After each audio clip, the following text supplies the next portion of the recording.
And we're back! Sulphur Winter, Svalwinter, the role-playing game. In Arnhem. Session, what are we at for the agents right now? I think it's 7, maybe? I think it's 7. Don't ask me which chapter this will be. I never keep track of that. 15? Something like I'm just guessing now. I have no idea. Don't ask me to count things. I do quantitative methods. Exactly. I have permanent mom brain. I don't do math. Right?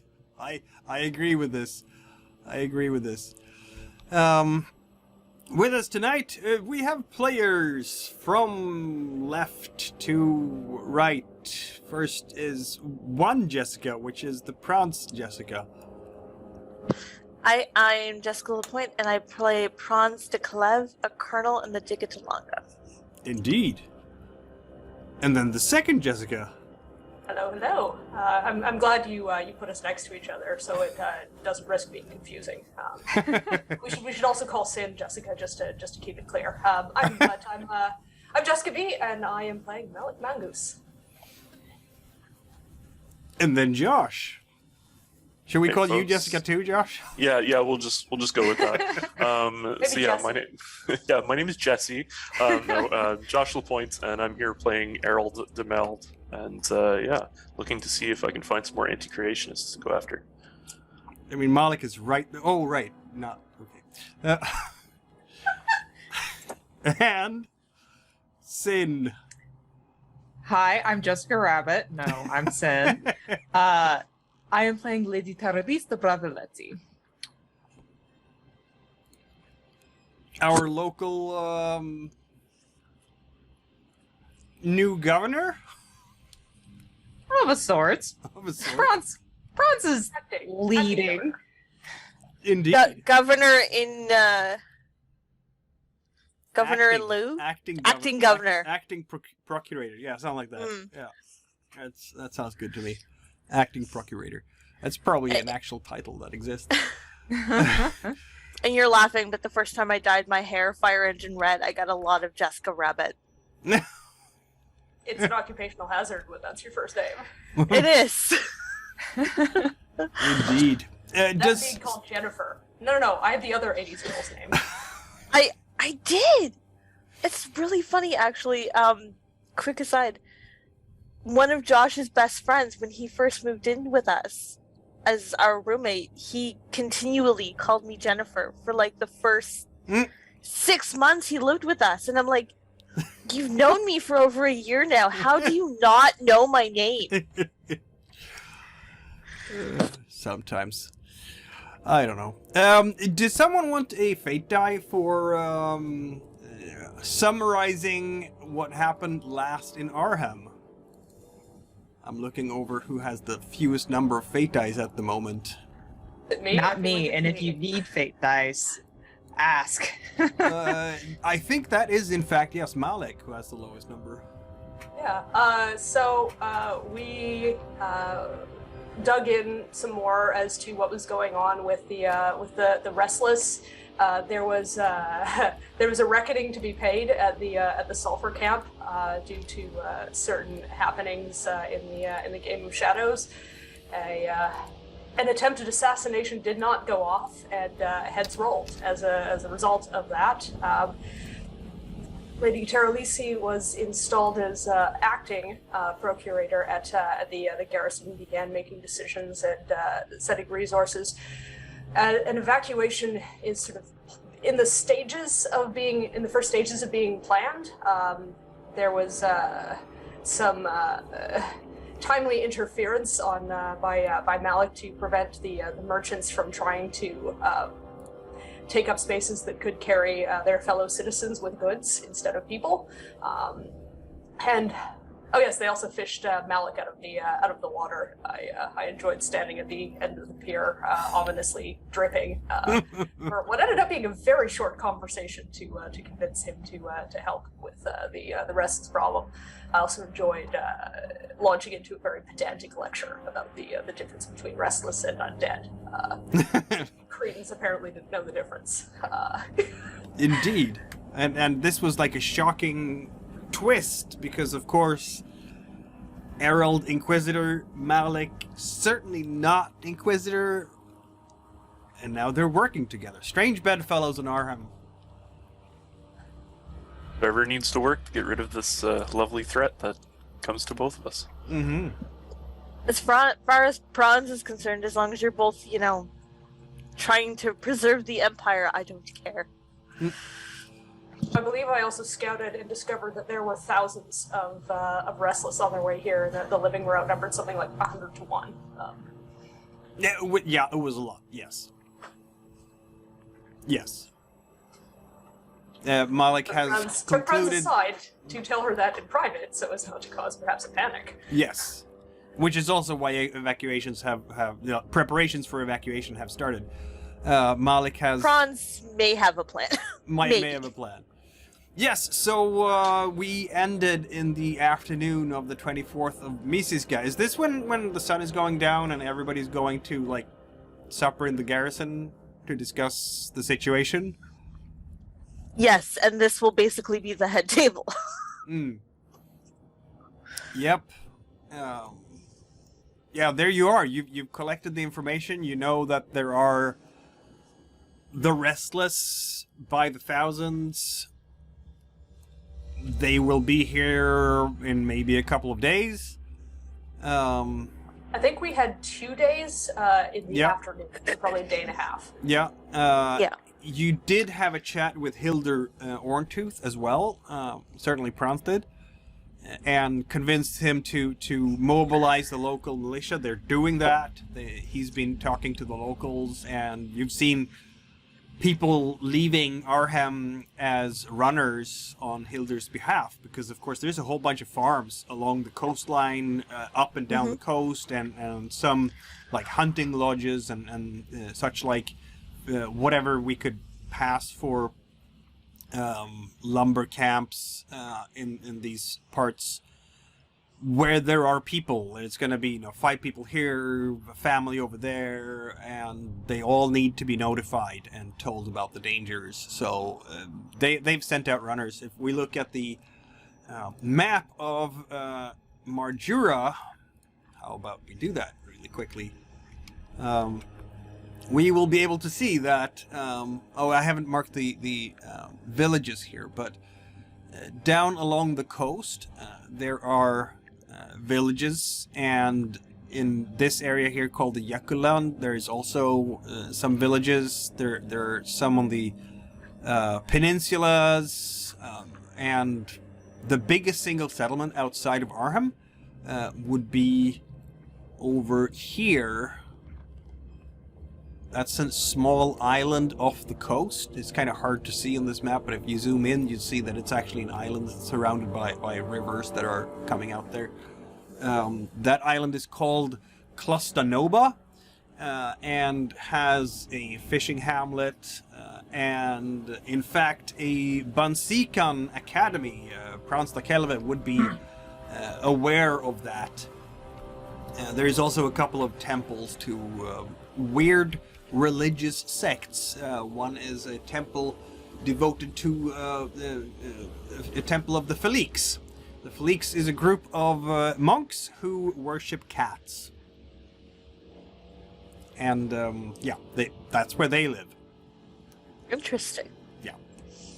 I think I also strong-armed Suladon into helping. You did indeed, yes. Praanz's only impression of the Falks is that they make fantastic martial artists for some reason. Cat-like reflexes? I was gonna say, have you ever met a cat? Yeah, instead of the drunken monkey style, we have the lazy cat style. I don't know. But yes, Scaredy cat style. Yeah, they are excellent. So there are, but it would take you it would take someone a couple of days likely to sail over all the way there. It could be a place of refuge for people afterwards. If you have to evacuate Arham, who knows? There is a lot of these talks going on now, and Hilder will be coming up from the village to talk to you in the garrison in the evening and just report about all these runners that have been sent out, and about how people are taking it, and basically he's saying he's a quiet fellow, and you can see that his frown is marked. These are dark times. Our people do not like this much. Not that one would think that anyone could like this, but these are our homes. You are from the Empire and can go back home to the Empire. We cannot do this. These are our houses, our homes that we have built and lived in for generations. And it is not easy to think about not defending them. Understand. I think our best bet is to defend the city. And I think the only way to do that is to funnel them. They outnumber us greatly. But if we can funnel them, their numbers won't make as much of a difference. I agree. This is a sound idea. We should, we do not start building a wall. We do not have a wall in the city around the town yet, but we should send out all the lumberjacks and anyone who can carry an axe to get as much material for walls as we can in the day that we have left. I agree. I'll have it done. And she does up a rough sketch of like a spiked kind of defense wall. Mm-hmm. The like with the big, large. I don't know how to describe it. Like the Spanish. Yeah. Yeah. But where the logs are like spiked on the ends. Mm-hmm. She does a rough sketch of something similar to that, and she basically hands it off to the runners and says, "This is what I want the lumberjacks to do. This is what I want built." Yeah, that's probably the easiest thing to build really fast, as opposed to setting up a palisade or something like that, more sturdy. Yeah, with the small easily defensible opening. It would, yeah, exactly, and it would delay at least, or get them entangled in it, and yeah. How deep is that river that runs through? River Loberon, it's not very deep at all. Okay. Wouldn't say that you could wade through it easily necessarily. It's also cold and stinky, so nobody tries. But even if you can't wade it, it's short enough to swim across easily. Okay. And it's not terribly deep. So if you want to dive down to the bottom, it's very easy to do that. Okay. Yeah. No, the inquiry was because of the fact that the northern part of Arham versus the southern is connected by that bridge. Yep, there is that So one stone bridge. That kind of cutting off the north and basically pulling it all back. Yeah. Yep, that is. Defensing along the river itself. I mean, that's not to say you can't still, sabotage the bridge so we can trigger it to become destroyed. And then, if anything, it's not like we it's don't a have tangle black powder. Yeah. You just found the black powder. You could definitely place the black powder there. And definitely a defense I would probably have set up. Mm-hmm. Sulidon would have to be responsible for that, being the potion maker. And when I was conversing with Sulidon, did he say how long it takes to manufacture black powder? He will be happy to reveal it. Of course, I think he can make some quantities. The question here is how the balance between the need for black powder versus greed, to put it plainly. It's very, very simple. You do it or you're the first one I feed to the zombies. No, not for my part, of course. Sulidon is fine with it. But the Mongers, however, the marshfolk merchants, are very reluctant to part with too much sulfur. Because, you understand, should our gods forbid fall, the market value of sulfur will skyrocket, you know. You do realize that if Arhem falls, there will be no more sulfur, and the Empire will have all of your heads, regardless of the zombies. We are always very happy to help the Empire, of course. Of course. That's what I thought. Get it done. It's a long-term investment. They might turn to smuggling. Good luck getting it out of the city. As if they weren't already doing that anyway. Exactly. In all honesty, this is why I have Lady Bravaleti, because Praanz just has no niceties. None. It's a good thing I have all that surveillance at the docks. Yes, It indeed. is. Yes, the surveillance of the docks, as per the shadow play, is still active. It's funny how we did all this to set up against each other, and now we're just like... Now, I will say this. I will update the map since we're talking about it now. Because the Reaver's daughter has left, that also means that Vemsika's influence has left. So she is no longer on the board. I will remove Vemsika from the board. The Marines are gone. I mean, they were all with a... No, that was you. Sorry. They were Can you all not control with the Z? Reaver's daughter. Yeah, you do control the garrison, of course. Oh no, sorry. I meant Control Z for you to be able to get back the name that you accidentally deleted. Yeah. It occurs to me my surveillance network is a resource rather than influence, but I still have a fair amount of influence in the market, so I could help prevent some shenanigans there. Yeah. For But now. it's an open question as to not ominous at all. But it's an open question as to whether I should do that or I guess returning to play to discuss the strategy. And Malek does not eat dinner. He sort of pushes food around his plate to make it look like he's eating, very not convincingly, if anybody is looking, because he's not very good at this, but he tries to make it look like he is participating in this bizarre social ritual known as a shared meal. And then sort of looks over at Praanz at one point and says, I've been thinking, you know strategy far better than I do, Colonel. There are two potential alternatives for how I might contribute. Either I can time the ritual appropriately to buy us as much time as possible. Alternatively, I could do it ahead of time and bind it to an object that could be triggered. I could potentially make multiple such objects, but the question is one of diluting the efficacy of what I would be intending to do since we don't have much time. I would like you to make an object, as I plan to try and go for the source of the magic.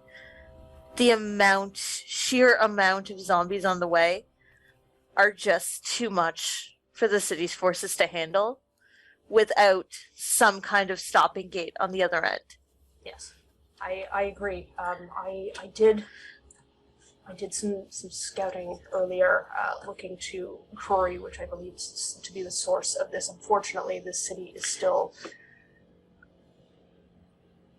occupied enough that I think it would be difficult to get close to the source of the magic. My plan is to circumvent the city altogether by the water. So I will leave the bulk of our forces here and take a small tactical force to the source of the magic, and I would preferably like the three of you with me, seeing as magic is not what I do. But you seem to know better. The difficulty with imbuing an item with magic is, in order for it to be, its power will be limited in the hands of somebody without the requisite knowledge. Is there anybody else in the city who has enough knowledge to set it off? Malek launches into a very long and tedious explanation, the general upshot of which is that without training, something equivalent to Necromancy 1 is about all you can get for somebody triggering the object. Unless there are some other necromancers in town that Malek is aware of. Nope. Didn't think so. Okay. And the boat's already gone. Yep. Because otherwise I'd have Calypso do it. Well, she's still not a necromancer.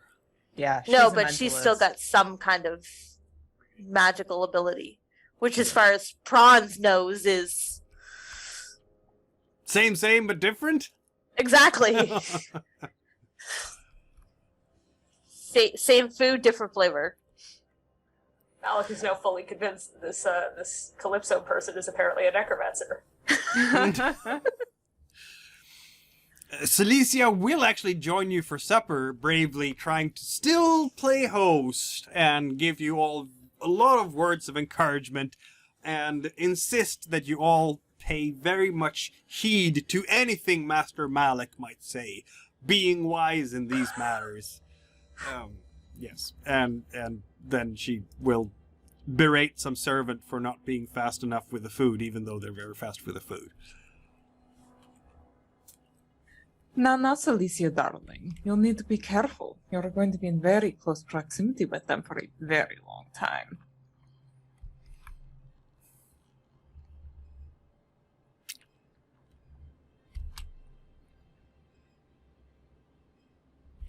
Anyway, that one goes there, and this one goes there.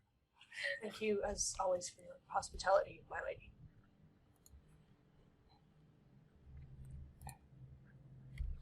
Is it your plan, then, to march for Curry, then, Colonel? Yes, the plan is, like I said, to take a small tactical force, preferably with the three of you who know a little bit more about the magical side of things than I do, to Curry, to pinpoint the source of the magic, while leaving the bulk of the martial forces here to defend the town. And who are you going to leave in charge of all of them? I haven't figured that out yet. I'm concerned that the evacuation might not proceed well without... That is another concern. As much as I sympathize with young Hilderd's words, I think what you wish for me, Arkham, is my own too. I don't see the likelihood of being able to defend this place for long. If you, as I said, you know far more about warfare than I do, most of you, in fact. If I'm mistaken, do tell me. No, I don't see defenses going very well for very long. Not with the sheer amount of force coming at us. And these aren't forces that we can simply frighten or get some kind of proper tactical advantage over. Because normally in this... Sorry, go ahead. The caveat to that, they do have some more... One of the implications of having more mental wherewithal than atypical undead is that you can, in fact, frighten them. It would take more than mundane fear, however. That was what I was thinking of doing. Okay.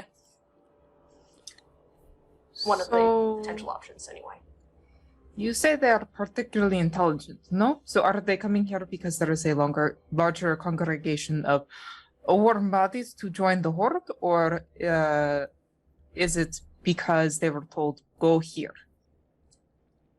In your professional opinion as a necromancer of some form. Typically, in matters such as this, there would be a central figure commanding them. However, one of the things that distinguishes Restless from undead is the capacity to think for themselves, at least a little. more advanced necromancy is capable of creating undead who are a little bit more independent in that respect, but the solution there is still to find the necromancer. Here, I don't think that will work. This is too broad. It's also very old. The era places it about where the scholars who first proposed the hypothesis of the ancient civilization at Kuri would have dated it. What about putting the original undead that was raised, the priest or king or what have you, back to rest? The challenge is that you've seen yourself. You knock them down, you tear them apart, they keep moving. To rest is the puzzle to be solved still. Right, which is again why I believe we need to be in Curry, because I think the pieces to that puzzle lie there. I would agree with that assessment. I have been studying had some resources on the Rumi and cargo mission language that I think I've been making a dictionary of terms that might be helpful, but I will need far more time than we likely have. Yes. So, certainly with all of that, but that's getting a little bit away from what my question was. My question is, do you think it would be possible for a, say, medium-sized horde of Hilder's men to just be able to lead them on a merry chase if we remove a hotspot of nice, fresh bodies for them? Was that question directed to me or the Colonel? Do You, I believe. Last I knew, Praanz wasn't a sorcerer. She's not a finger waggler. The difficulty is I don't know what they're after. Lady Bravaleti, do you know of any source of treasure or historical significance other than the sulfur in the city that they could be after? Typically, the undead, particularly if they're uncontrolled, will sort of attack anything around them. This seems more tactical, and I don't think we can eliminate the possibility that they're objected to geopolitical. I just have a thought. Is to say. Is that dragon still alive? Or did you guys kill it?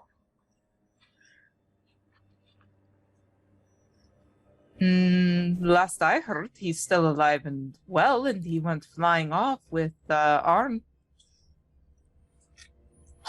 Where is that dragon scholar? Is he still around? Oh, Trodax Draconicus at your service. Yes, he will come when summoned. I wonder if we could get a message to Arn and possibly have a flyby from the dragon? Do we know where this person is currently? There we go. Magister Trodax Draconicus. He doesn't have a whole lot to do these days because the mercury mine is, in fact, no longer occupied by the dragon. There are still Trakorian troops there, a couple of squads to keep curious people away. Some of them have been punished on the Magister's orders because apparently they didn't keep people away. Is the mercury mine still active? Like, there's still active veins? Apparently, the Magister can tell you that a group of mountain folk, led by their elder Guelmin, arrived recently there and basically staked it as theirs again because, That's not surprising. They're reclaiming their mine. But is it still active? They didn't say. It might be. Just out of curiosity, would mercury do anything to the undead? It could be used as a catalyst to potentially electrocute them, but That's a lot of mercury. That's a lot of mercury that'd be required. Just thinking of other ways to frighten them, horrify them, get the fuck rid of them. Yeah, it. So, just from my knowledge of mercury and mercury poisoning, it does disrupt neurological signals, but that's not necessarily what's going on here with them, since it's a little bit more magical. Well, I'm just thinking if they're slightly more intelligent. Doesn't mercury poisoning also take a fair amount of exposure over a fairly long period of time? Depends on the concentration. I mean, if you're dunking them in mercury, but in this case, dispensation would be the most difficult thing. Like, it's not like we can just put it in a spray bottle and just, run up and spray them with it. No, but we do have catapults. You could put it in a bladder. We could, but unfortunately, that will quite literally roll off them like water off a duck's back. Yep. It was a thought. It's valid. Every thought is, you have to turn every stone in search for a whole solution, as it were. But the Magister getting a hold of the dragon. The Magister will say that there's been absolutely no sign of the dragon ever since it flew out and, did its final pass over Arnhem. Well, but the scholar said he had spoken with Arn after that had happened. No, before. Before. Oh, it was before. Yeah. Okay. That's when Arn did- got him very drunk. Did we see it flying inland or out to sea? It was flying basically due west along the Firth, which is out to sea. Okay. Yeah. So unfortunately, Taralese can do a repeat of what she was able to do with getting in contact with Malek, most likely. I mean, she could try, but if he's out on or over water. And what about the creatures further north? Buzzards? The ones the other things. The things that killed Balin. The demon? You mean you want... No, there's got to be a hard stop someplace here. At this point, as soon as you say that, yeah, it's... No, if anything, if we cannot protect Arnhem from the hordes, and I'm looking over here to basically our literal residence and here in Arnhem, then we need to leave. It's as simple as that. I'm just trying to think of every weapon that we have at our disposal. Hildur kind of nods at that, to be honest. He's ready to use almost anything. I'm really not above using really anything to protect the Empire. So, to that point, the boats that are out there in the docks. Do you not have a fleet behind you? You have half a dozen caravels, a couple of carracks, and a galbalon, which is a sizable vessel. It includes a trebuchet. That is my backup plan. So would it not make sense, back to our original discussion about this little river that splits the city in two, to literally lay siege on the northern part of the city from the boats? We will defend the northern city, says Hildur. Those are our homes. Should it be lost, Hildur? Should it be lost? Fair enough. Well, that's part of the reason why I'm wondering why not just try and lead them on a merry chase. How hard is it to get the boats up and down the river, though? The river's shallow. No, you can't get boats into the river. It's way too shallow for that. But Not even the galleys could do that. Back to the lady's point, but the only problem with chase, frankly, is what are they after is the problem. We know that they're coming here. There's got to be a reason. Right, that's the original question, is what do they want? Other than the possibility, the only thing that we're aware of that has any value in the city is the sulfur. But if there's something here that historically would have had more value at the time. Hildur's the original chieftain, isn't he? I can make... The only one among you, I think, with some level of scholarship would be Magister Trodax Draconicus. Though his scholarship is, of course... And Malek, of course. Do you want to put your heads together and do a quick Sure. research on what they might be after here? I mean, Malek's specialty is not political science, but you know he could sure try. You can sure try. Malek, how much scholarship does Malek have? It's quite a bit, I believe. It's learning. It's yeah. Sometimes I call the skill scholarship, and sometimes I call it learning. I don't know why I can't make my mind up about that. Anyway, I think you have about the same level.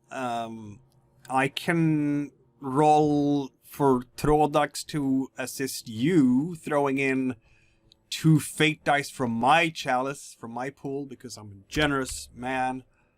That gives him 5d6.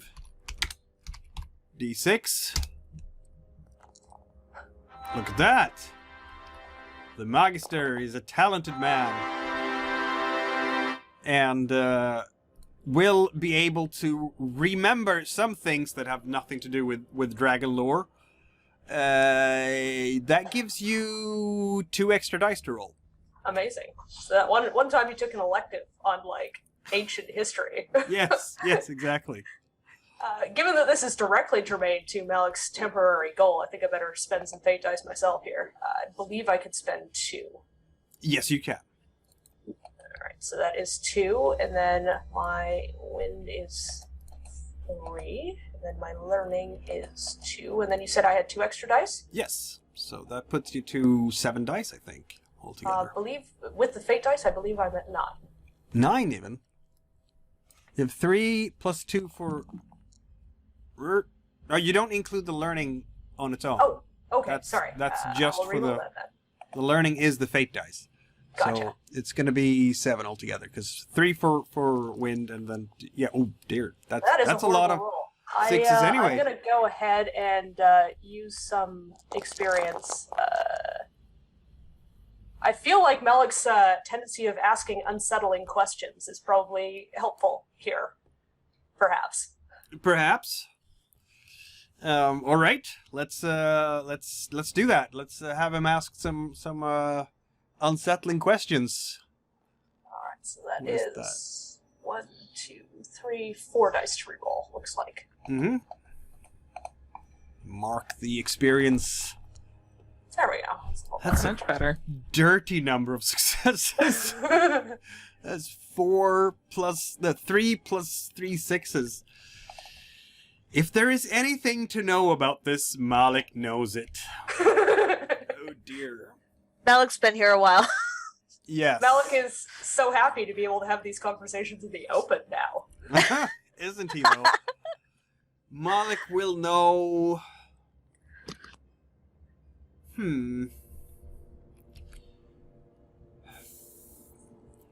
How about Malek knows about half of what that other person we have been discussing? Oh dear. Yeah. Okay. Is that a good estimate there? Sure. Because I yeah, think there I must mean, be, in the Shagulite archives, there are probably some notes here and there about Tassimbar's theories and maybe some other notes made in the margins of Shagulites of yore. How about that?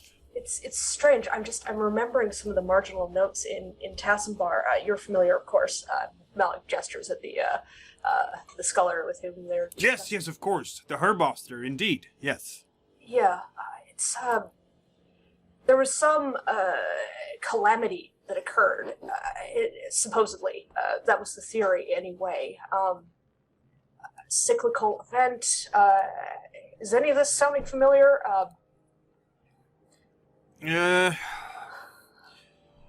Well, I'm thinking back on this as well.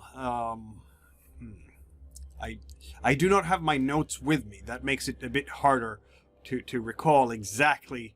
But let's see now. I think.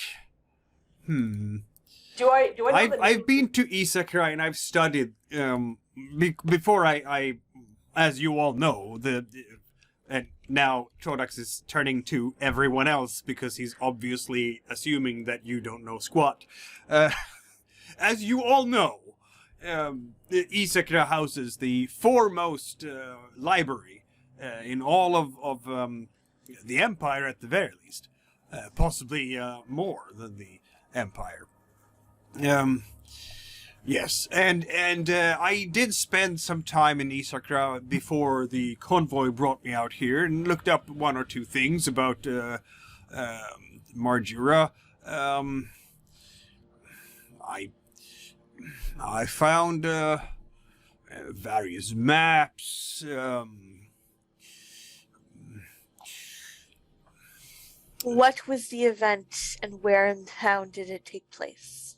Not here, in the seat of power of this ancient civilization, supposedly. Okay. Potentially, yes. I mean, this theory was never taken seriously at the time it was proposed, but I'm taking it seriously now.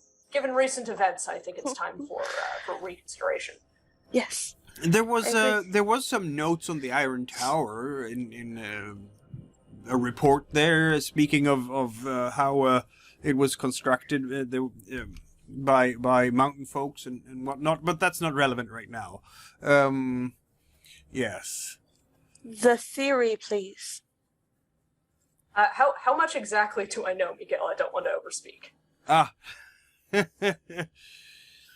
Praanz is just like, get to the point. Get to the point. Yeah, exactly. I don't know. They're being rather good at recreating that whole cyclical thing. There's probably a flurry of very academic jargon that flies over your heads as Malek and this other scholar try to figure out, okay, like, how do we put this in layman's terms? And Praanz is just like, I'm so done being polite, just get to the damn What body point. of literature is actually relevant to this determination? Yeah.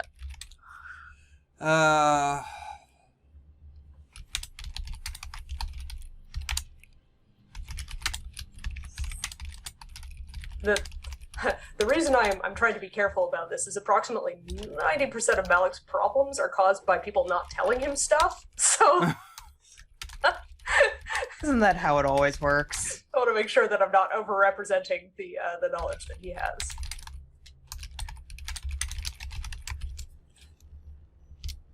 Something like that, maybe.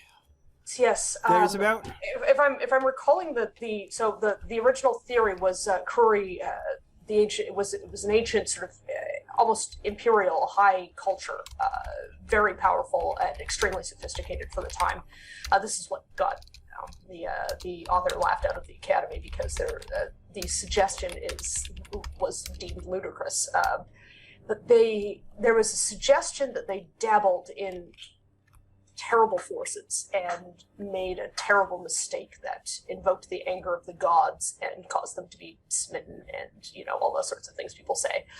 This was sort of originally thought to be something of a morality tale, like perhaps a fable, but it seems possible at least that this was very real. And an account of historical events. The whole area is here Malek gesture at Young Hilder is sort of thought to be cursed. No one goes there. And I suppose perhaps this is why. Okay, so that explains this undead infestation. Why? What do they want with this town? Is it just the fact of the Empire being here in general? That would be my suspicion, is that the feeling, and I mean, this is more the sense I've gotten of the magical event that occurred. It feels as if the land is rising against us, trying to reclaim a sense of, I'm sorry, this is terribly imprecise, sense of reclamation, vengeance, perhaps? I don't. It's not something I could quantify, really. It's just the sense of the ritual. I felt it when it went off. It was unlike anything I've ever encountered before. I'll give Malek You know a it's fate die very back old. for brave attempt. It was the events in this history would have dated before the 4th, perhaps even the 3rd conflicts just that long ago. I wonder if the giants could help us with this, says Hildur. Write a letter. Send a note. Send a runner. They usually I will take anything I can get at this point. They usually do not mix with human affairs. They haven't been here a long time. I suspect they probably won't want to talk to me about it, however. Well, if the giants are part of the land and the land is against us, I would think that the giants would end up being against us too, no? They, Mikhail, they don't... From what I'm trying to remember out of character, it's usually the druids who spoke with the giants, because they don't speak the language. And all the druids are dead. Except for one. Yep. There was one we know of. She was alive last time we saw her. Yep. Yeah. Do you know where she is? Somewhere with the archaeologist group. In Curry. If I had to hazard a guess, yes. Caused this, you mean? Probably. They were all rather easily excitable individuals.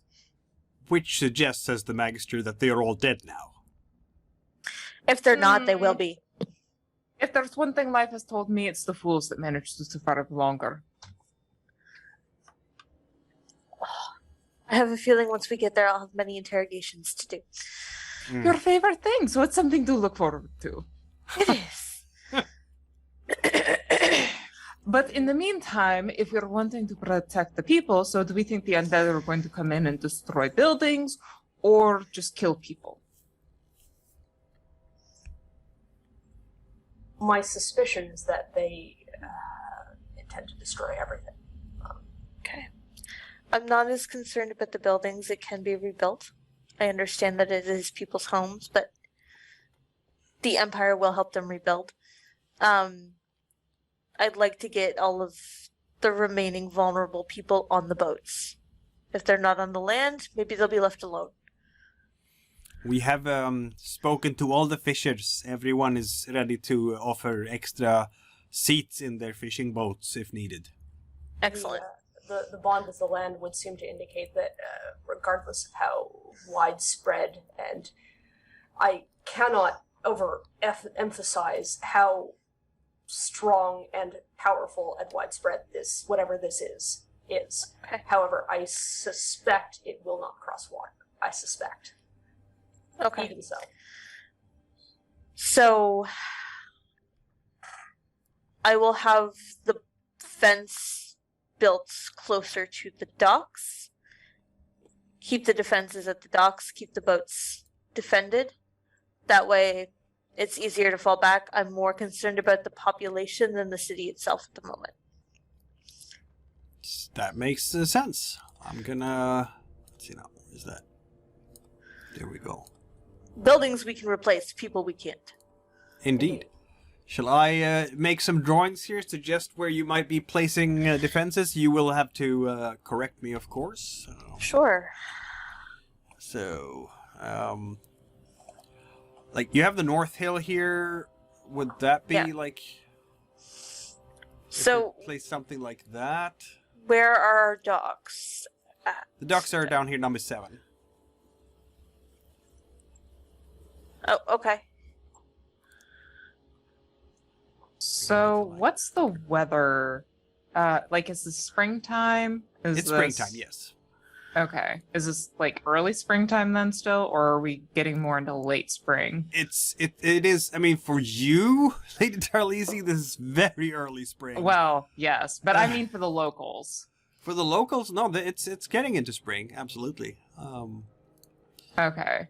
Well, because I'm wondering if our primary goal is buying time, there should be plenty of fishing boats that can just be loaded with people and be able to cycle people in and out, I would think, as needed for breaks and things like that, get food. Because if we literally wanted to just empty the city, that's always an option. Yeah. Yeah, and that is the thought, is empty the city, leave some troops willing to fight for defense. Well, I'm just saying, get everyone loaded in, move them out, so that way they don't even have to worry about it. Yeah. I'm saying, don't even bother with any of these. Like, set up the defenses, maybe, but then don't necessarily defend them. Literally just curtail and run. Right. Yeah. I think, truthfully, as awful as it is, and I look here towards the residents, that's probably your best bet, especially because of the fact that, frankly, from everything I've heard here, there's no strong plan on how to truthfully deal with this undead. No. The only real viable option I see is finding the source of the magic to stop it, which requires a task force to go to Curry.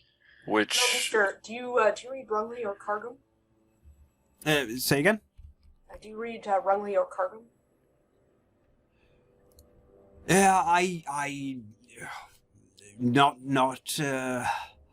not very frequently. I'm gonna roll his wind and see if he reads. Apparently. I have some, but I will say that it's very sketchy at best. My field is not, as you know, linguistics, but rather dragon lore. Yes. Near as I could tell, based on the documents I've seen, the language that we would be needing to understand in order to try and figure this out is most proximate to those two. I've been creating a dictionary of terms that I think might be helpful, but I'm limited by my own lack of knowledge of those two languages. I know I have a bit, but not very much. My specialty is not anything remotely close. There is a cargo mission here in town. An adventurer. She is with the group of buskers. I've heard of them, but Which one was it? Don't get out much. I don't. He called himself the strongest man in Arhem, which made Yes. Abrelax very angry. Bring them. They just go get them. They tell them Praanz wants them. Praanz wants them. Wasn't that the group you blew off? That was the group that I blew off. Actually, I didn't blow them off initially. I offered to hire. Offered to hire one of them as a secretary. Yeah, they will come. It is in fact Deidre and Gistaki and Roba. Yay.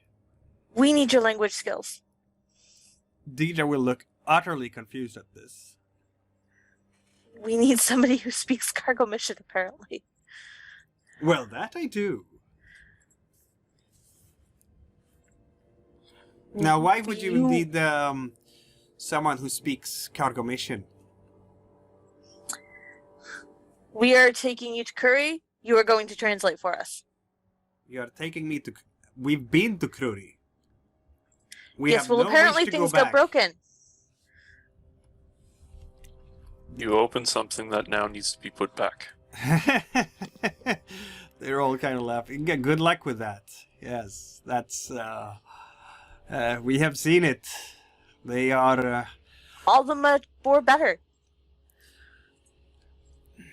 You do not want to go to Kruri. I don't have a choice. I do not want to... I cannot You go to don't Kruri. have a choice. We cannot go there and survive. I'm telling you, Colonel. I will keep you alive. It's what I'm good at. Very well then. I expect Well, we will be well compensated, of course, says Rowa. Of course. Do you also speak Rungley, out of curiosity? No, says Deidre, and no, says Roba, and Gisaki just kind of shrugs.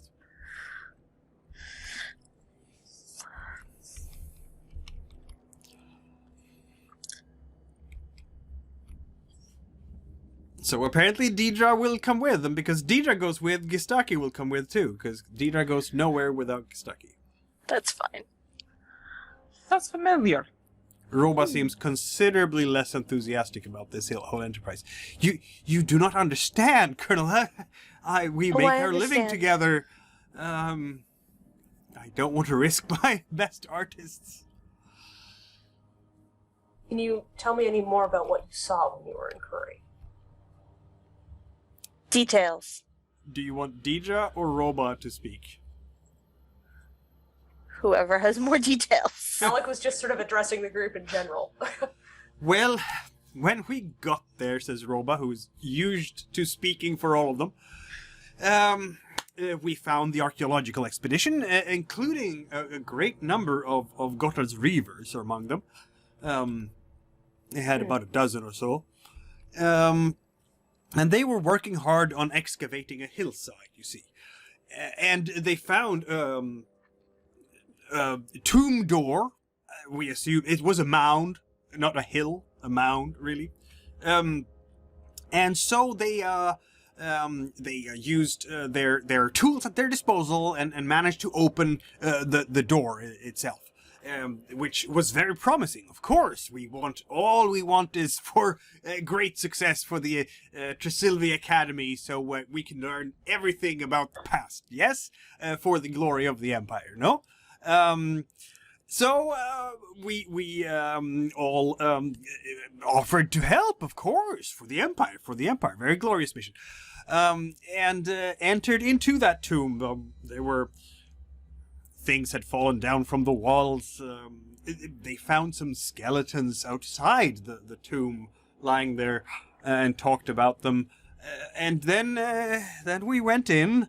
And now, unfortunately, I have to say that there was another person there as well. Shulaban Eidertung had joined as a guide to the archaeological expedition. They should never have employed that man. Really, he touched something somewhere. You know what he touched? Oh, it would have been a burner for coals. Yes, to light the place up. I'm getting the image of the monkey in Aladdin. It was quite remarkable, made out of solid gold, you see, glittering in the dark in the torchlight, and he grabbed it with both hands and pulled it out, and then mayhem began. Yep.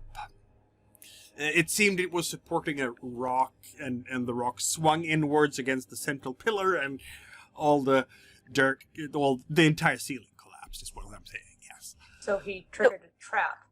Yes. Had the destruction of the tomb been the catalyst of the spell?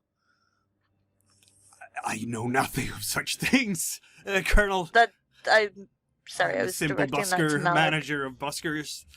Potentially. Did you see any etchings in stone? Anything that could be writing? Not to my recollection, no. But I did see stone move. Interesting. It was most remarkable, yes. So I'm sure there was magic about. Spells, magic, forces beyond my understanding. It was a good thing, too, because it cleared out a nice path for us all to come out of there. And there Lovely. was... Yes, and there was some kind of red glow, but then we couldn't really pursue the matter too much, because you understand... The dead were rising from a room. Yeah, it was a problem. Do you recall Shocking. any icons, images, symbolism within the tomb? There was apparently... Let's see now. Well... Pause! GM must remember where Roba was in all of this. It's definitely the scene with the monkey from Aladdin. Oh, Yep. yeah. Yep. Well, either that or from the Mummy, when Yes. he goes That's where my mind went. looking around for things. Yeah. If you imagine Benji... Mm-hmm. Yeah. I sure was. Yeah, you sure I will. totally imagine pulling out all the different amulets, trying each one. Oh, I need to rewatch that movie again. Was this the one? Nope, that wasn't the one. I'm looking here in my back catalog of older episodes. Oh, there we are. Now I'll be able to find. Praanz is just making a list of people she's going to behead when this is over. Yes, you see, I was in a corner and didn't see everything, but I know that Gistaki and Deidre went with them, yes. So maybe you should say what happened.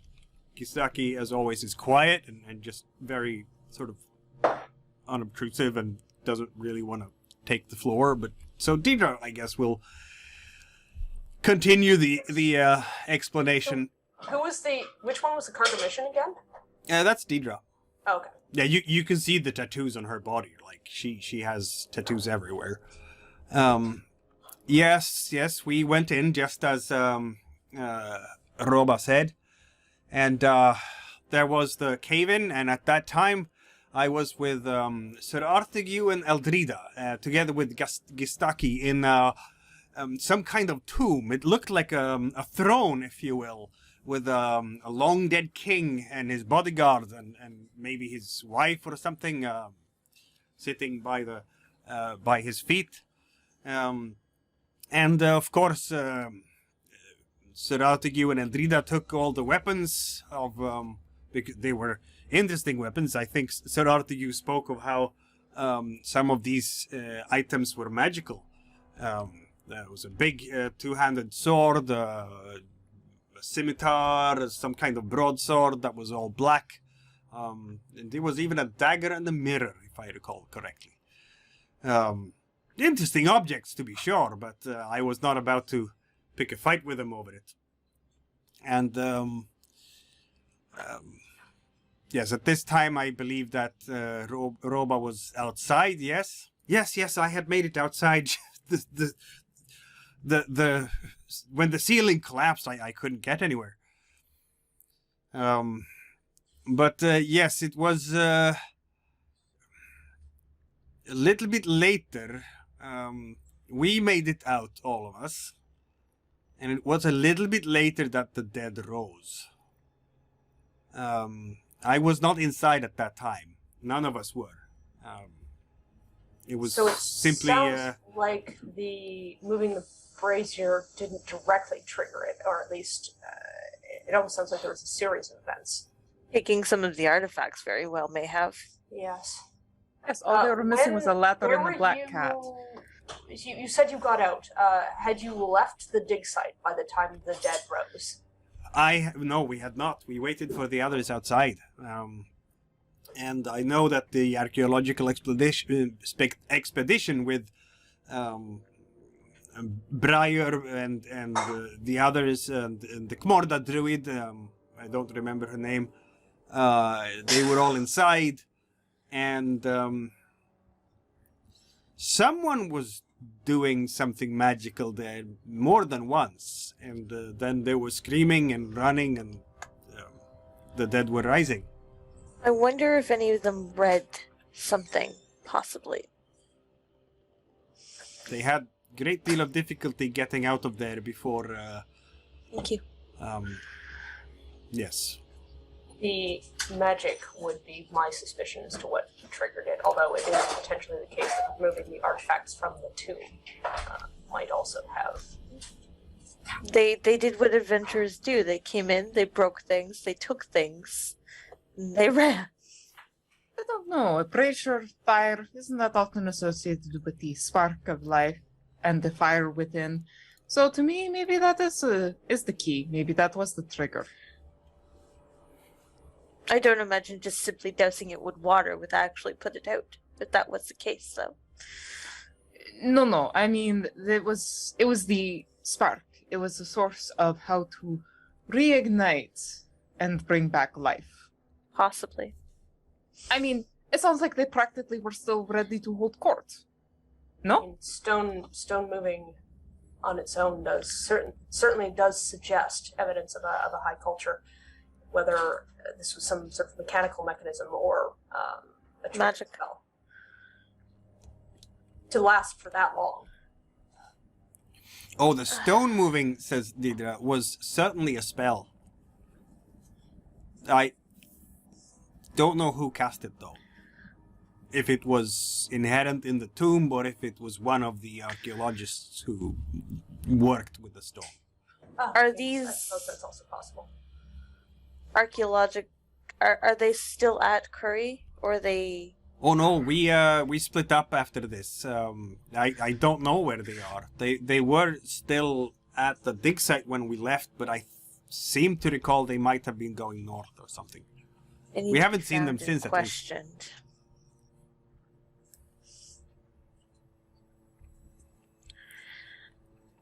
And if they stayed there, I'm sure they're dead by now. That's what I was thinking. So, in your opinion, Malek, can we stop this? Is there a way to put a stop to this magic? I could not say for sure because I don't know what caused it. This is far beyond anything that I am capable of. There are people more skillful than I in the Iron Tower. I can't imagine they're unaware of what has been happening. Right, but do you think they would actually help us? I mean, I don't imagine.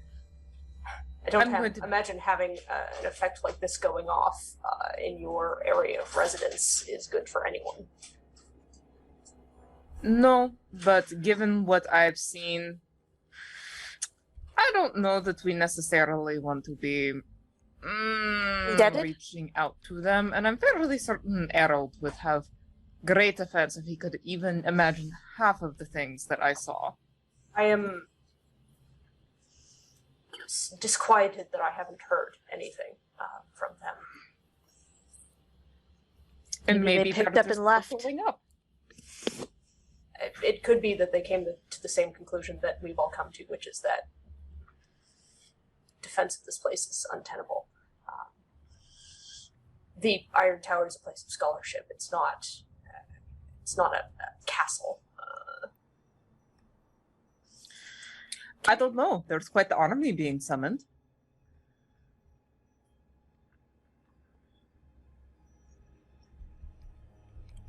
Or at least flittering about.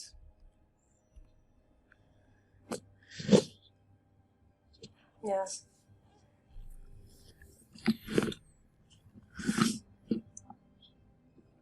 It may be that stopping this is also beyond my skill. In fact, I suspect that's likely, but I can't know for sure without further investigation. I certainly have to try. I cannot go back to the Empire and simply say that I gave up the sulfur mill. It will be my head on the chopping block. Even if I can't stop this, it would be worth knowing what happened exactly. All right, I will. Something like this from happening again. That too. I will make the motions to have everyone on the boats, and I will ask for volunteers for a small team, but I only want maybe 4 or 5 of the absolute best within the city. I don't care if it's army or militia. Rurik will probably volunteer for that team just because he wants to, he's young, he's adventurous, and he's desperate to prove himself in any way he can. I will make it very, very, very clear. I don't want any cowboys. I want people who will take orders and take them well. He looks to his father. I'm used to taking orders. I don't need heroes. I need soldiers. Of course, he says. I can be that. For Marjura. Good. So preparations are underway, if you will. One of the things that Malek would sort of say quietly, possibly to, intending for Praanz's ears, but anybody who's close could probably also hear Malek's not that subtle, would be to say, if we are potentially relying on my magical capabilities, something that would help is to have something of value that I could use to strengthen the working. And to have people who at least don't mind the possibility of helping me chalking up runes and clearing circles and things of that nature. I think we might have a few.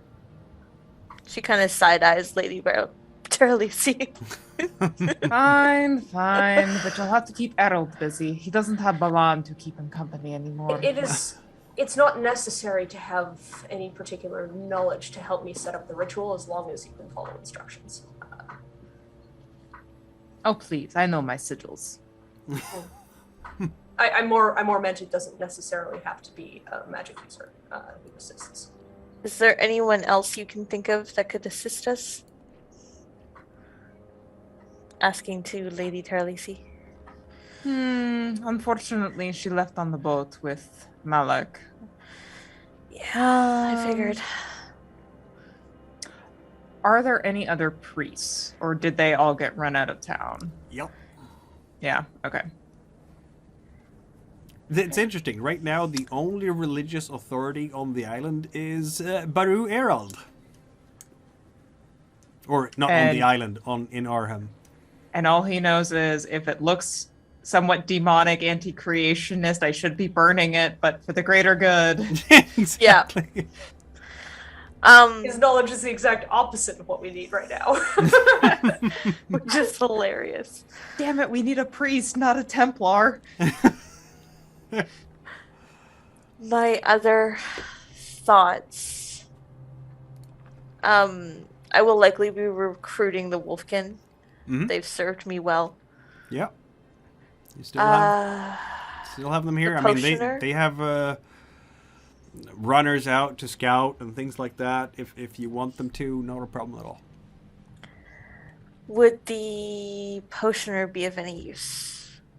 He's, I believe, busy making as much black powder as he possibly can do. Yeah, we are setting traps. Yeah. So we'll leave him here. Better contributing to the defense of the city, provided somebody is watching him. Yeah. Well, and alternatively, we could make fire bombs as well. Because we do have a trebuchet on a ship. Yep, and you have ballistas in the garrison, though they don't throw things that well. Maybe you can rig a couple of catapults up there. But honestly, landmines and trebuchet is probably going to be the better way to go. Mm-hmm. I will leave notes. I will leave Hildor, I think, in charge of the assault. Yeah, it doesn't take too long for Praanz to realize that the best military commander, except for herself, the procurator in his younger days, not bad. He understands military matters, but right now he keeps himself as drunk as he possibly can at all times. What happened to our naval commander? Your naval commander is excellent at commanding ships, absolutely rubbish with foot soldiers on land. Okay. And is working on that. Like your Commodore is working on coordinating, getting everybody aboard the ships and making sure there are enough provisions to bail if they need to. Yeah, all that stuff, right? So that's fine. Very busy at this moment. Then yeah, I will leave Hildur in command of the soldiers and the assault, because that seems to be my best. Which will be really option. Weird for everyone, since Hildur is like, yeah, I used to fight you guys 30 years ago. Which just shows that Praanz doesn't give a shit what your background is or what you do, as long as you're of use to me. Exactly. If you're useful, I will make you useful. So for your little special task force there, you wanted Deidre, right, to come with? Yes. And since she's going, Gustaki will go, just saying. Yeah. And that's then fine. Rurik. Yeah. Because he knows the land better than anyone else, probably. And unless you bring Wolfkin. a couple of Wolfkin. And that's about it, right? Erald? Other than I said other than the four of us. Yeah. So Malek and you, okay. The adventurers. No, sorry, agents. Malek is not going to be much use on the logistical side of things, so he'll probably occupy his time while this is being sort of planned, sort of making things, because oddly enough that works off of wind. So like I'm weirdly good at making things, so I'm probably helping jury rig some some fire bombs for the ballistas and such. Yeah. Yeah. For the other folks that are Sulidon is still there. And I will give instructions that if Will they're Taralese either stay in the garrison or go with you guys? I need her with me. Okay. Fine. Guerrilla mission, Taralese. Do you even have boots for walking on? You can borrow kind of some a of mark mine. down? I have something that's a low heel. Granted, it's still made out of very fine leather that I'd rather not ruin, but You can regardless. borrow a pair of my boots. I have extra combat boots. Nin course will you do. definitely say that she is very happy to come with as well. Or if I she thought wants- Nin might. Yeah. Or she might. Yeah. I'm just gonna check. The question is, does Praanz want Nin with us? That is a good question. I need somebody to throw at cannon fodder. I mean, at that point, why not bring the oath? The big oath. Oh, Aberlax? Yeah, he'd probably beg to go. Major Aberlax at your service, Colonel. Excellent! I will take the ogre. Yeah, he he has promoted himself to major by now. Nobody's That's fine. arguing with him. He's just very. As very, long as very- he doesn't, as long as he doesn't try and rise above general, we're fine. No. He's gonna keep himself below colonel because that would be Major Aberlax at your so he's gonna come with as well. Yes. That's quite the party. This would all fit into a bigger fishing boat though, so Yeah. that's not a big problem. Taralese has connections. Yes, she does.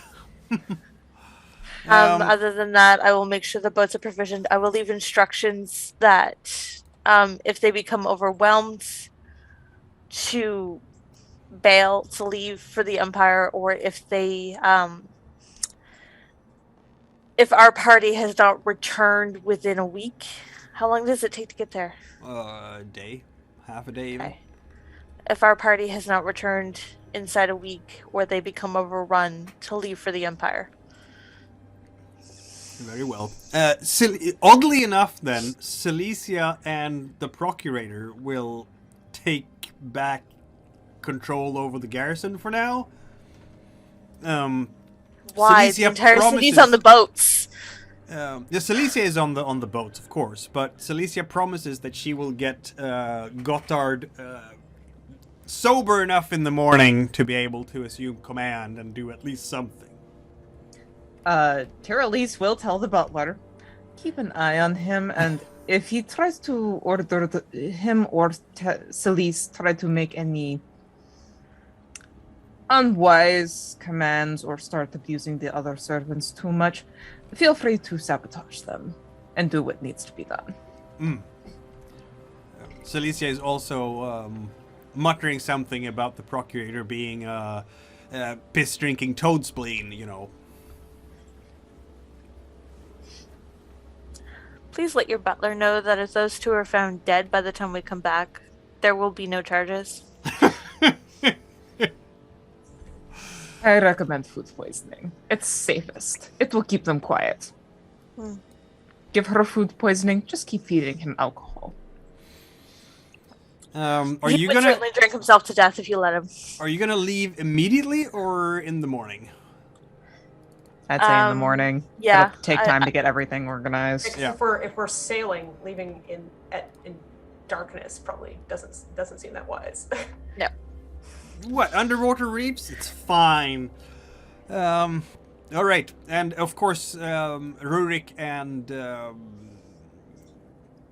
he's not a fisher himself as much as he's a farmer, but he's been on boats enough times to be able to help out with that. Praanz is also making provisions, packing maps, making sure that things are planned, prepped, packed, And everybody who needs instructions has instructions before she leaves. For sure. We'll advance the clock. Oh, Erald's doing something. Yeah, Erald would actually take some of the time that he's got alone and basically draft a set of letters to his representatives and seal them and actually leave them with the procurator's wife to make sure if they leave off the boat and we don't get back, that there's still some type of correspondence heading back to the powers that be. Yeah, Praanz would probably do the same thing, but I would leave mine with the naval commander. Sounds good. There will Malek be is letters. going to. Yeah, I'm thinking maybe you want to leave it with the Commodore there. Yeah. Erald. That might be the safer bet. Yeah, probably makes sense. Feel like Somebody that's Sleazy's going to make really- sure that they get on the boat and go. Mhm. Yeah. And I will also make clear to the troops that that on land Hildar is in charge, on water the Commodore is in charge. Yep. Don't even bother listening to the procurator because he doesn't know what he's doing. I'm gonna just to show you some perspective here. Like we have the Wolfkin are going with you, of course, but you still have since you bring a couple, so there's still gonna be a good 60 I'm not bringing Wolfkin. all of them. Yeah, there's still gonna be a good 60 Wolfkin, and I'm gonna assume that they are skirmishing up ahead. Yeah, acting I'm as bringing scouts. the same 2 that went with me the first time. That makes sense. You know them already. And for scale, then you have Hildar and the town militia.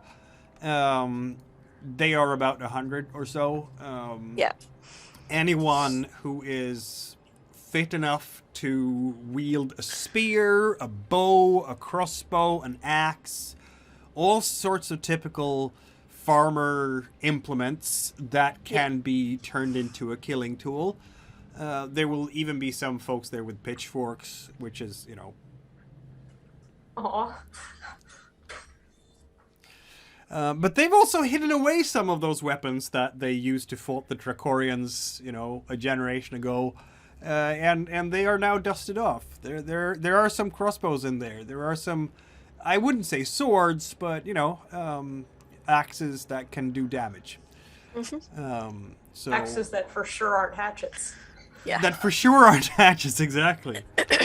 As for Trakorian soldiers, you have 3 times as many as the local militia. I'm going to add, in fact, 4 times as many, because it's also the people who came up to relieve part of the garrison. So all those Sorry, soldiers... boys, you're not going home yet. Yeah, all those soldiers who were like, I'm 1 day away. 1 day. This close. 1 day. There's a buddy cop movie in all of this. Damnation.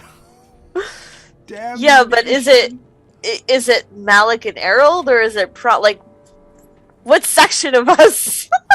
Yeah, pretty much, right? If you want some of the sailors, strip the ships of extra fighting bodies, you could drum up another 100 or so. Because At you have a this sizable point, fleet. I'm not as concerned about defending the town itself as I am about defending The people. the on people's ships. retreat. Yeah. Yeah. Once Hildar eventually realizes that, Yeah. This is not the hill to die on. Yeah. It's up to you if you want all the garrison to just stay up in the garrison, or if you want them along the perimeter, No. like so. I don't care about the garrison. I want them along the perimeter, and I want anyone who is not a fighting body on the boats. Right. So something like that then. Yeah. Because there are still heavy weapons up in the garrison that need to be manned. Yeah. So that seems reasonable. That's your order of battle, as it were. But the battle has not commenced yet. However,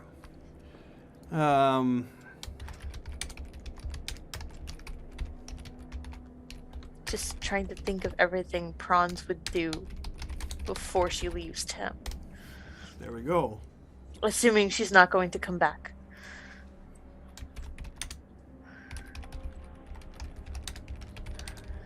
because she definitely assumes she's not coming back. Malek all of a sudden like perks up and starts looking around. Is it a It's busy something night, or to is matter. anybody getting sleep? I need to ask. Praanz might get some sleep eventually. Actually, she probably wouldn't. She might try, but I don't know if she actually would. I will give you a point of exhaustion for working too hard, which is fine with me. Let's see now. What is it?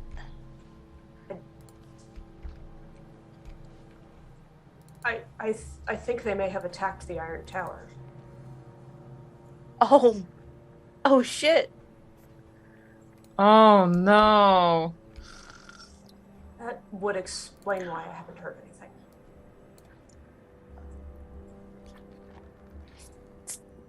Do you know how bad the attack was?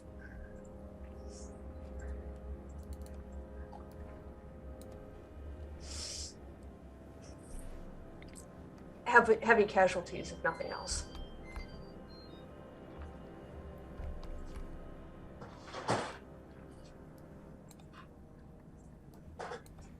Why would they attack the Iron Tower? Any presence on land, including that of the Shagulites. God damn it, we need a druid. At this point, Erald will actually look at Malek and say, I'm sorry for your loss. Thank you. I appreciate it.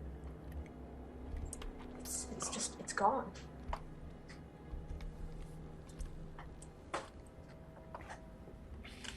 If there were ever a party of mismatched fucking...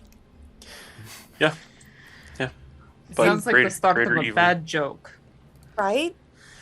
In game terms, I can say that another shadow player is off the board. Oh, Oh shit. Well, that solves one of your problems, Erald.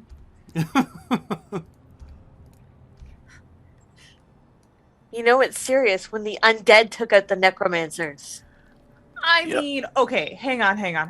They're just as much invaders as we are, as far as the defense mechanism is concerned. Strategically, that's exactly who I would go out for. Who I would go for first. As Because they they have the would- best chance of stopping this. yes. They have, based off everything that we've discussed, they are the biggest threat on the island. If I was an invader. Wonderful. So they'll never expect our attack. to that point, if they've managed to wipe Out an entire tower of highly powerful necromancers. you gotta use it. Love your tact, by the way. Yes, then we're not going to stand the chance in hell at this point. I know tactics, not tact.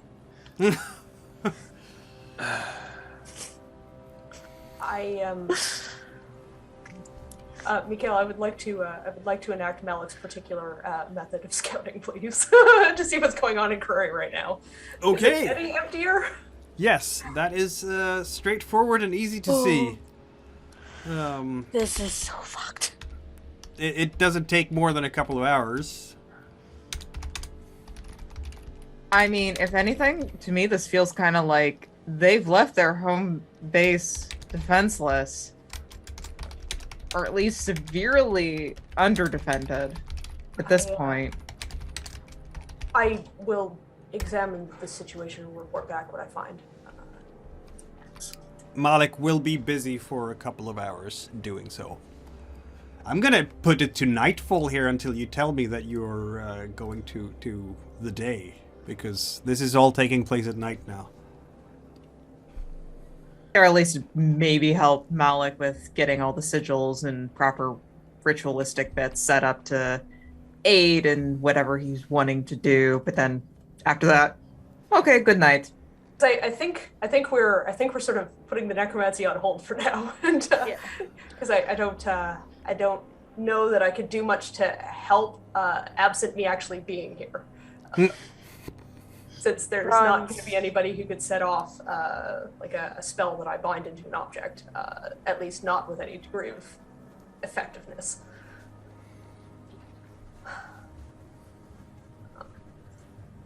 Praanz is just double checking, triple checking.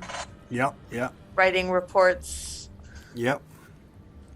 So yes, if Taralese offers to help with that, Malek will thank her politely and decline.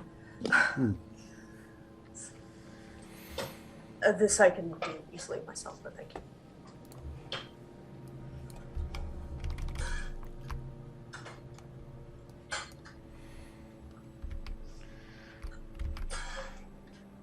And I guess if nobody else is doing anything, I can sort of convey what Malek will learn.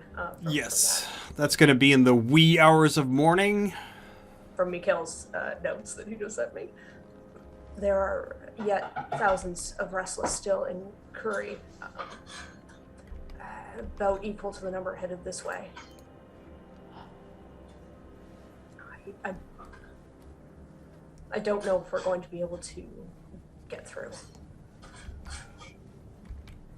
Would you have checked the Iron Tower while you were at it? I would probably have looked to see if there was like any, like if I could do so without costing me significantly more time. It would be significantly more time, yes, Okay. because the Like, Iron do Tower I see is evidence that a bunch of them headed that way, though?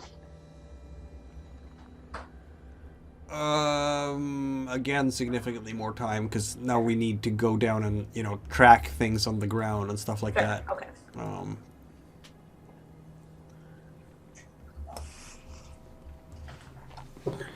Is there any way to come in from behind? Need to look at the map.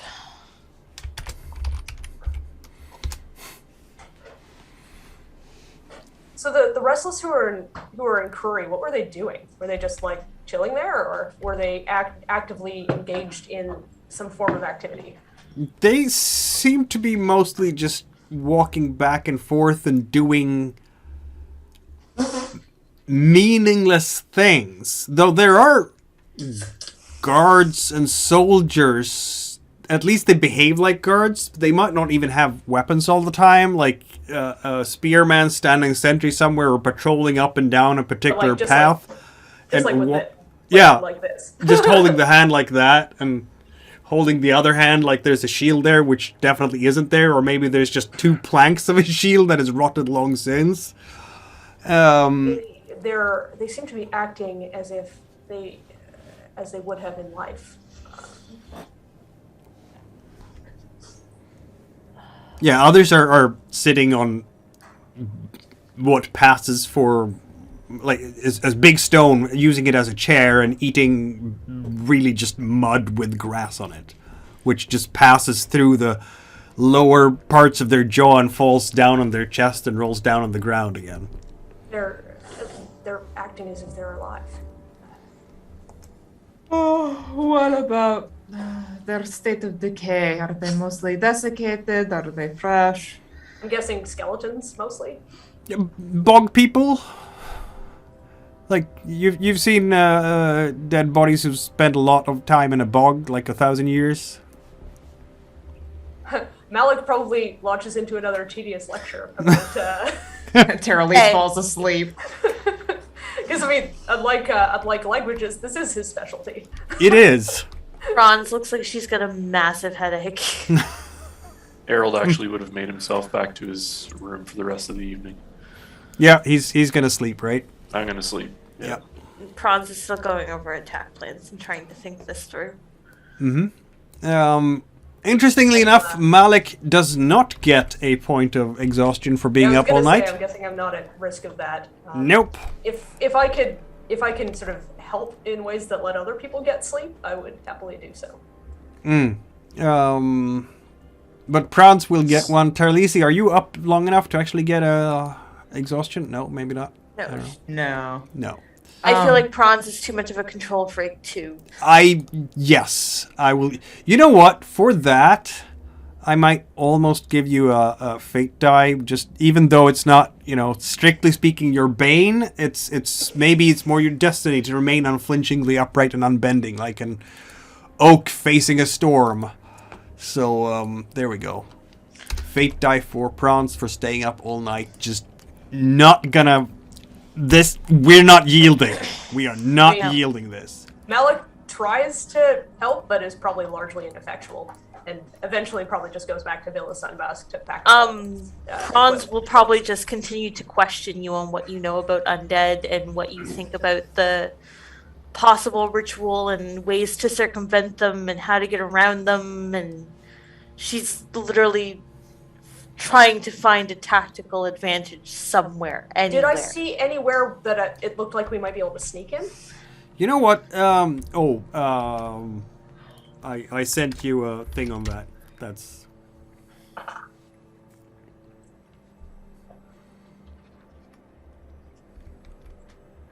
Sadly, one of the implications of them acting as they had in life is that they have covered all areas where an invader could access the city, as if they were guarding it from a potential invasion. They look much like soldiers always do, except some of them don't have weapons. It's very strange but they're acting as if they do. Could we trick them? Could we trick them into thinking we're travelers? I might be able to, depending on how well my magic works against them, I might be able to obscure some of their senses long enough for us to get past. I don't know if it'll be enough. Okay. That's really all I've got right now. Yeah, I understand. I want to know what happened as much as anyone else does. If you want to do a command check, Praanz, I would allow you to do that for just... This is a planning stage thing. Yep. And, throwing a fate die into that gives you at least 2 dice. Okay. I'm going to give you more dice, actually, because you've been talking to everyone else.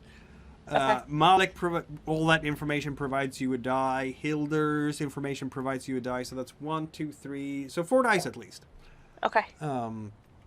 Spending 1 fate die for this. Can I throw in an... Oh no, experiences only let you reroll, don't they? Yeah. But you might be able to use one of those... let's see now. I don't know how became the youngest winner of the fencing games would apply to this necessarily. So perseverance. I would actually think being able to recognize weaknesses in a defense. Okay. Yeah. Fair enough. Fair enough. So I roll first, and then I can use that to reroll. I mean, Yes. oddly enough, Malek between scouting and between Malek's weird affinity with crafts, apparently due to having kind of high wind, I suspect I could probably draw a diagram that might be helpful. Yeah, you can. Yeah. Absolutely. And with that map actually helps a lot. So that's why I gave a. So I'm gonna use that to reroll 3. Yep.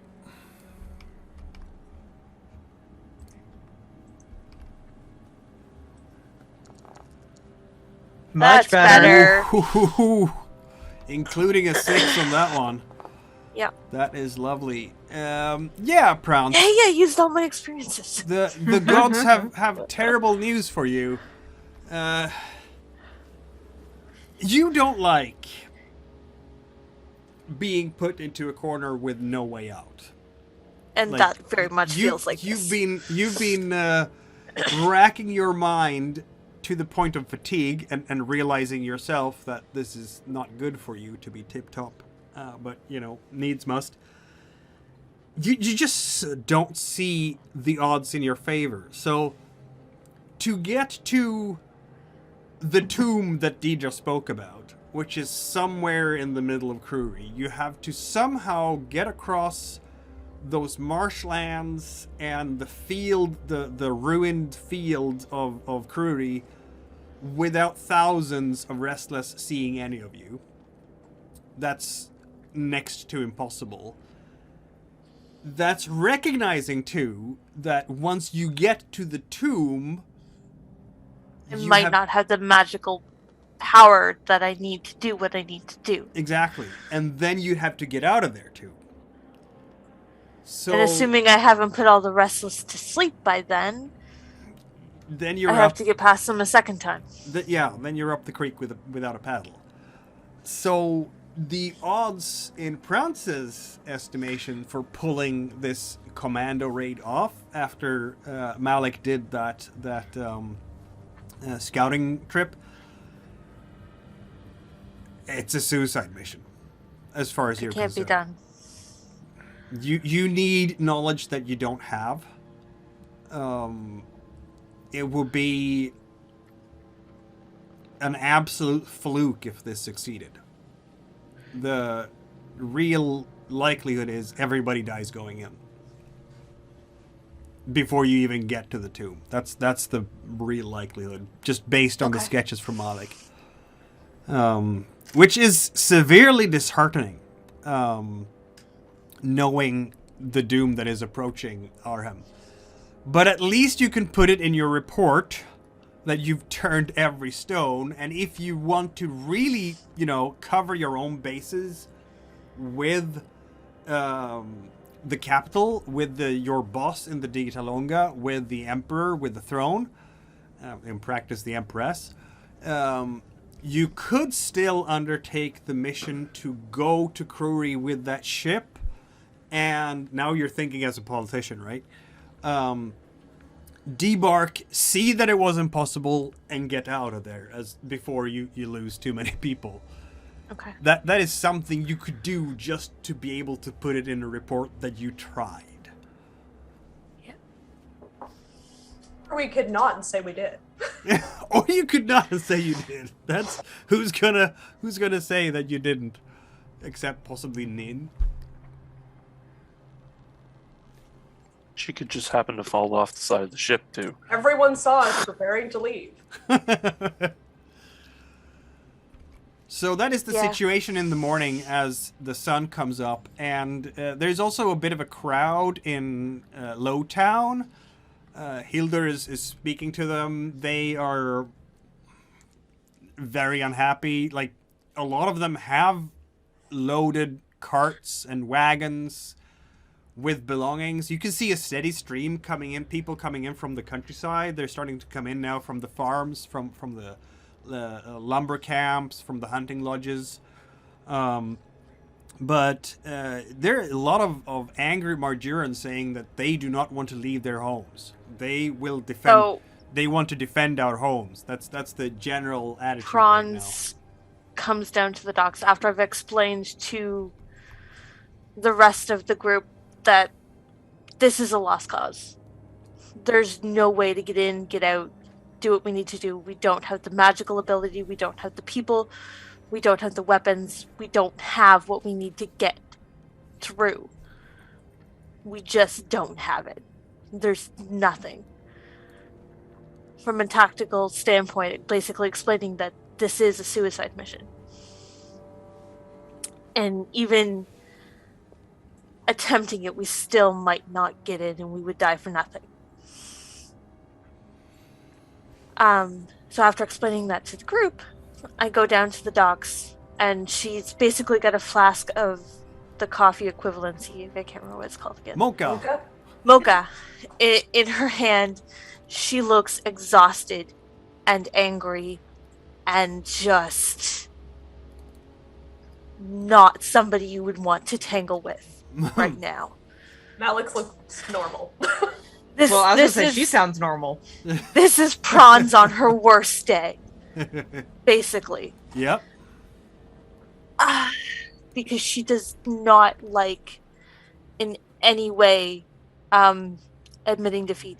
I think before this she would have written to her consort in the town and had them be at the docks. Yeah. So, he'll be there. Yeah, she would go down to the docks and basically explain to the people there, I've run the numbers. There is no saving it. There are thousands on their way. There are thousands more waiting in Curry. This is where everything Yeah, go ahead. to this point has fallen. This is where you need your public speaking skills. Do I have Command those? actually, no, that's more military. Why don't you roll? I'm gonna give you an extra die Noble? just because of how. No, that's other things like money and estates. But I'll give you an extra die just because of how dire the situation is. Okay. So Can feel I free take Lady Taralese with me? if Taralese is with you, I'm sure she can do a great job as well. She can, well, she's not a public speaker as such, necessarily. No, but you can help her craft her speech that she will give using her insight into how people tend to work. Yes, indeed. Also, Machinator does apply to public speaking to the point when you, like a rabble-rouser, for instance, that expertise, you can whip a crowd into a frenzy. So I'll allow you to use Machinator to speaking to people, even though you're not trying to whip them up to a frenzy. Okay. So Taralese would be the better choice, maybe, for speaking to everyone. Try to contain your shock. Malek will be no help. Yes. Surprisingly, he will be, in a little bit of a way. If you want to spend a fate die to speak, Ominous. Praanz, are you gonna roll your 2 water to help Taralese on this? Yes. Okay. That's Hey. help. That is an extra die for Taralese. And So Praanz will be there with her military stoic presence and basically yeah. give Taralese the numbers and the information that she's gotten, basically this being a lost freaking cause. Yep. So you then And will have 2, 3, 4, 5 dice to roll there, Taralese. And Praanz Alright. will just simply stand there and look sober and angry. Yep. So yeah, she will definitely start off with speaking to that we are clearly outnumbered. Where despite your hearts being in the right place, the numbers simply are not in our favor, even with as much heart as you would put into it. However, as we have discovered, this is a rather cyclical event. This is something that shall come to pass at some point. There is a chance to come back, to rebuild, stronger. But if you are dead, you only join that army, and you will never be able to rebuild for your children or your great-grandchildren. This is success at cost for some of the crowd. Some of the crowd, I'm gonna say. Like, I'm thinking here a little bit about the range bonuses for magic and doing a simile for that. What is your cost here? Some people might get angry with you because, you know, there's always that one guy in the crowd. Yeah, there's probably still those people in the crowd who like Go they're back when you this is a came Trakorian Lost the noble. What do they confidence. know of our Yeah. problem? Yeah. So some of them will get very angry and be completely, yeah, you're the wrong person. The colonizers here is telling us what to do with our homes, right? So some of them will. The others, though, those who you do manage to convince, they will sit down and have a really good cry together, hug, and start packing themselves into fishing vessels or one of the caravels or one of the carracks as the Commodore decides. They will start with that. preferring fishing vessels because, you know, there's like a stage of acceptance here. The small group that are accepting that this is terrible, we have to run. The group that goes, we have to run, but we can come back in a couple of days because surely it will be over by then. The group that goes, we will have to go all the way to Trakoria, and this is heartbreaking. And other groups that go, okay, we have to leave, but maybe we can go to one of the villages and just stay there until, you know, along the coast, until all this is over. All these reactions are among the people who accept we're going to have to leave. And then, of course, there are those exactly who just get angry and more determined to defend Arhem because this is our lands and we have defended it and none of the imperial people. And you will notice one of the people who are speaking like that is a very old man, very frail, who is speaking. The Trakorian oppressors will not speak for us. And people are kind of talking to him, saying, Guzier, Rurik is looking at him and just kind of, I'm sorry, Colonel. You will have to understand. That is Guzier de Olach. He was released from the sulfur camp a few days ago, just before you found that thing, and now he is trying to speak against Trakoria again. I'm sorry. I'll try to speak to him. He's trying to do some That's fine. rabble-rousing. Anyone who wishes to remain may. There will be some, and to your great dismay, Praanz, Miriam is one of them. He does not want to leave his house. He's just standing there. I've never lived anywhere else in my life. I was born here.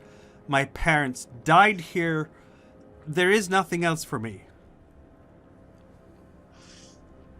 You do understand staying is suicide.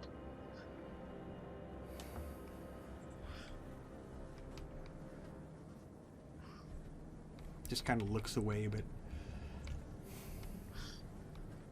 I don't know how to leave. Simple. I'm sorry, Praanz. I don't know how You to walk leave. on a boat with me.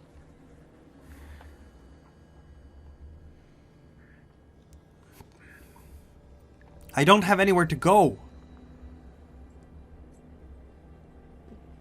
There are places that you can go. I have places you can go. I would be a refugee.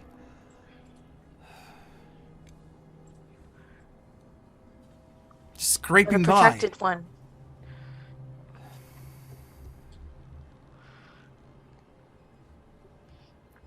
You think I would let that happen?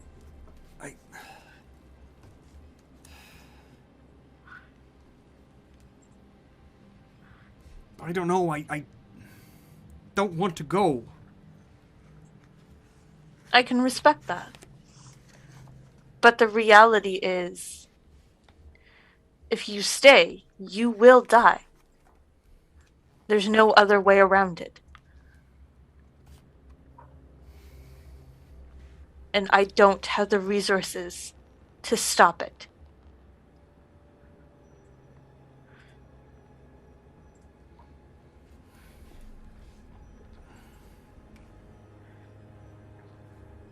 I know. If you roll water here and get a couple of successes, you will be able to convince Miriam. What is my water again? 2. 2. If you don't, and Miriam stays, I will give you fate dice for staying the course. I don't think that's a success. That is not a success. No.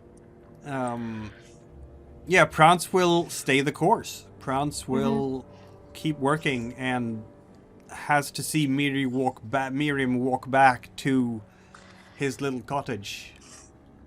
Anybody who happens to catch Praanz in that moment as she turns around, she is absolutely heartbroken for a split second, and then the mask comes back up. And the fate die came for you as well.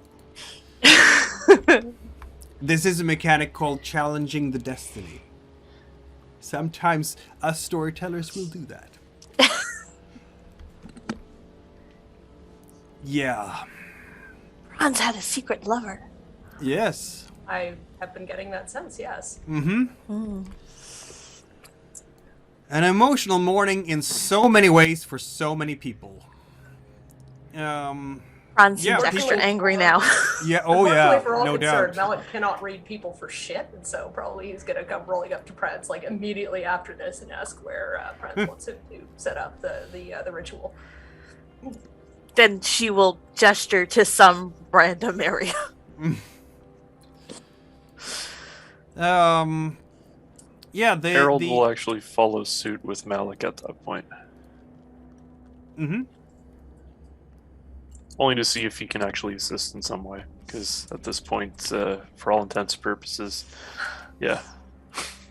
We're getting out. Oddly enough, you don't actually have to be a magic user to assist in a magic ritual. So, like, as long as Erald follows directions, he can absolutely assist. Is Hopefully Malek conducting the ritual now, or will the ritual be conducted when their forces actually arrive?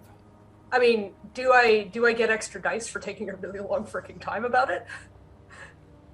I mean, you're still taking a scene regardless, so taking several scenes is not gonna. Okay. Make I would much probably difference. more just want to know where I'm supposed to set up and start like casting about looking for something that would make an appropriate sacrifice. Not anything living, because that's just gonna rise up and try and kill me. But you know. Well, the problem around here is if you kill anything, it will rise up and. That's exactly it. So I more meant like something of value rather than. Like, you can always throw it in the water, though. That should work. Well, I mean, I would probably like to avoid having to do it in the sulfur camp. Probably something along the lines of something that is valuable and speaks of Arham and the desire to protect it. So you're mentioning that you basically need something like this from. Can I suggest something? Just can't pop up in my head. I mean, if Erald's following Malek around, he probably hears Malek muttering to himself about this. The Kmorda Shrine has a block of sacred blue ice that never melts from inside the glacier. That is probably the closest you can get to like the keys of the town, or the most sacred part of Arham. Am I gonna burst into flames if I try and touch that? Erald will go ahead and grab it for you. Thanks. Are you truly still a creationist? Yeah. We're gonna go down that road here in a few minutes, Mikhail. You ain't getting no fate dice for this, sir. It's fine. Erald is switching sides. Yeah. No. He's pragmatic. That's his view. He's pragmatic, exactly. I don't know. The path to hell is paved with good intentions. The path to hell is paved with good intentions, and the scene hasn't finished yet. So you're saying there's a chance he'll take the cookies the dark side is offering? There's a chance he'll use Malek as a sacrifice for his own spell. I think history has demonstrated. That would be horrendously anti-creationist.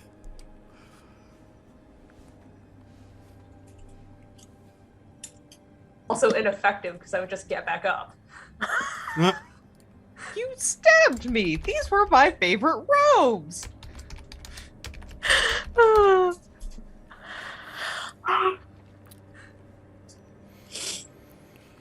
All right, so you will do the sacrifice. Yeah. So I mean, like, we have time. So I'm just waiting until. Is this happening in Lowtown or by the shrine? I think Praanz said to do this at the sulfur camps. Oh right, yes, she did indeed. I think that's the best place where sulfur if camps you're concerned about your sacrifice, you could just throw it in the swamp. Strangely empty by now. Taralese is there too, or who else is there helping out? I mean, if they need someone to I don't know. help with it, I think I get 1 extra die per helper. I think that's how that works, Mikhail. You could correct me if I'm wrong. I think so as well. And I mean, I doubt there are very many other people. I mean, you can get so many helpers here that it's kind of collaboration. There we go.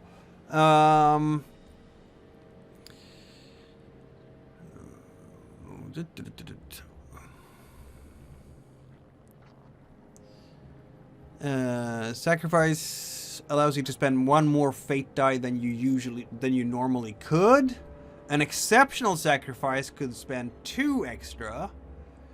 And what about the helpers? I am a little low on fate dice at the moment. Yes. Taralese can give one. She's got. Do you have relations to Malek by now? I would think so. I mean, she has arranged that's a a fair point. That's a fair point. You've been working. They've dabbled in each other's minds a little. Yeah, that's a fair point. What's a little bit of mind reading between friends, really? Exactly. Exactly. At least enough for one.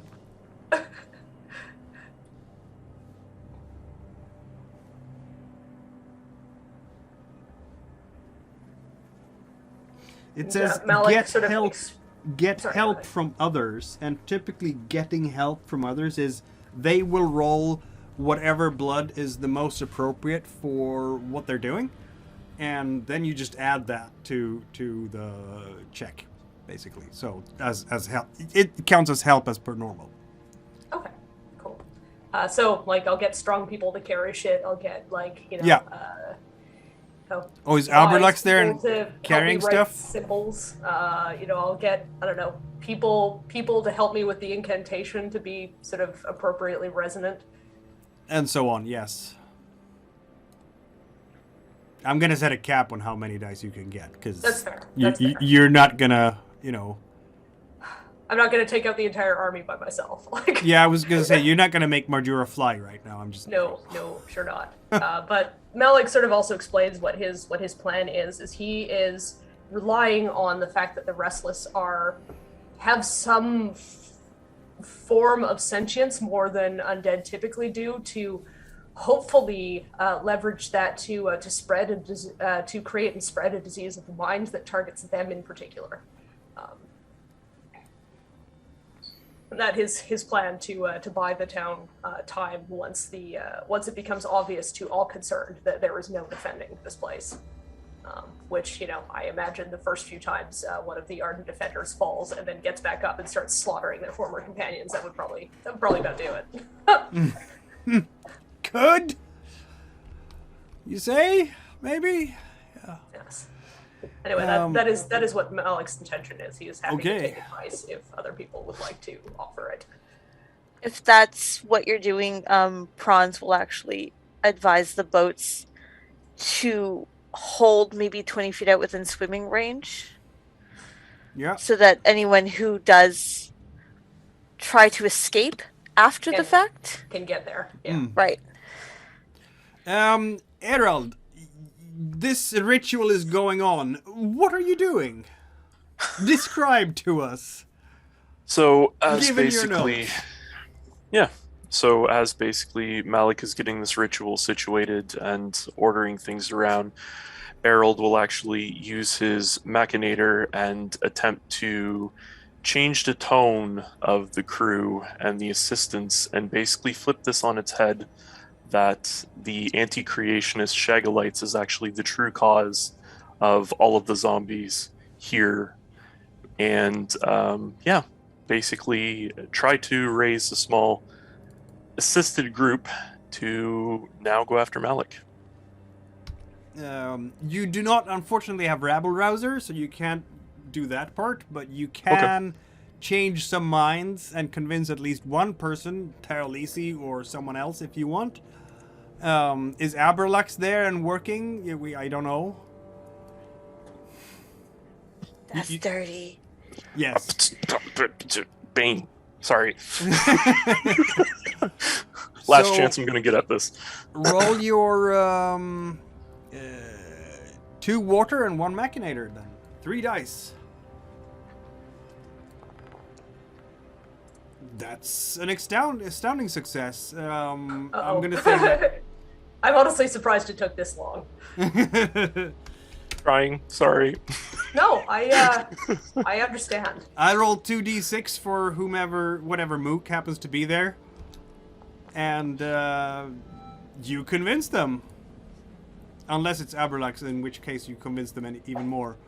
So I'm gonna assume that since you didn't specifically say Aberlux is there lifting things, I'm just gonna take a Trakorian soldier, and he's gonna be like, so your message to him is arrest Malek or kill Malek?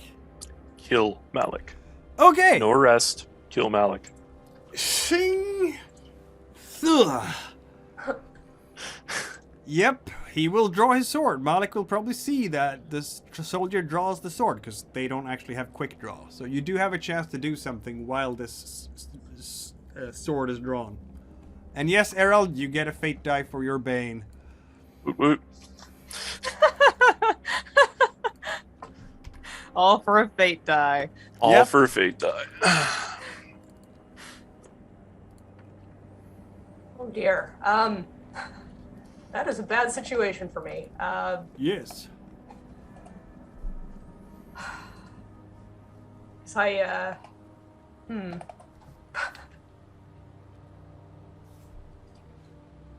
I'm guessing I probably can't take this dude in a fight. I mean, you have some. I have. You're not a bad fighter per se. Yeah, I was gonna say, like, I know how to defend myself. I'm not gonna go down like a punk, but you know, Exactly. I probably just. With your somatrophy, you have some abilities that give you some advantages. Because you know, Shagulism is like that. That should be the name of this chapter. I refuse to go down like a punk. Yes, it should be. Nice. You have your skin is very coarse and is effectively light armor, and your fingers, like your claws, yeah, you have claws, so that's not bad. It won't give you a die bonus against the soldier during the, because they have longer reach on the sword, but if you do damage, they will actually be bleeding. Is there anyone around me? Is there anywhere around me that is dark that I could? Anywhere? That's the other potential advantage that I have. Anywhere that is dark, you mean? Like Yeah, could I change the terrain of this battle such that it advantages me over this this soldier? Come to you the sulfur pit. a chase roll is what we're talking about. For reference. There's probably initially a matter of like, what are you doing? And as soon as Malek sort of and then once Malek realizes, oh no, he's coming to kill me, he's probably gonna book it. Yeah, try to book it. Now, Erald does have a higher fire than you, so if Erald wants to smack you with the quarterstaff, this would be the time. I was just gonna say it's not only the soldier. Erald's No. also going after. Yeah. Sorry. Okay. So, do I have advance notice of that though? Because does Erald have quick draw? he does not. Nope. Okay. So yes, you do have advance notice of that. We have a chase roll. Malek rolls 2 fire. Erald rolls 3 fire.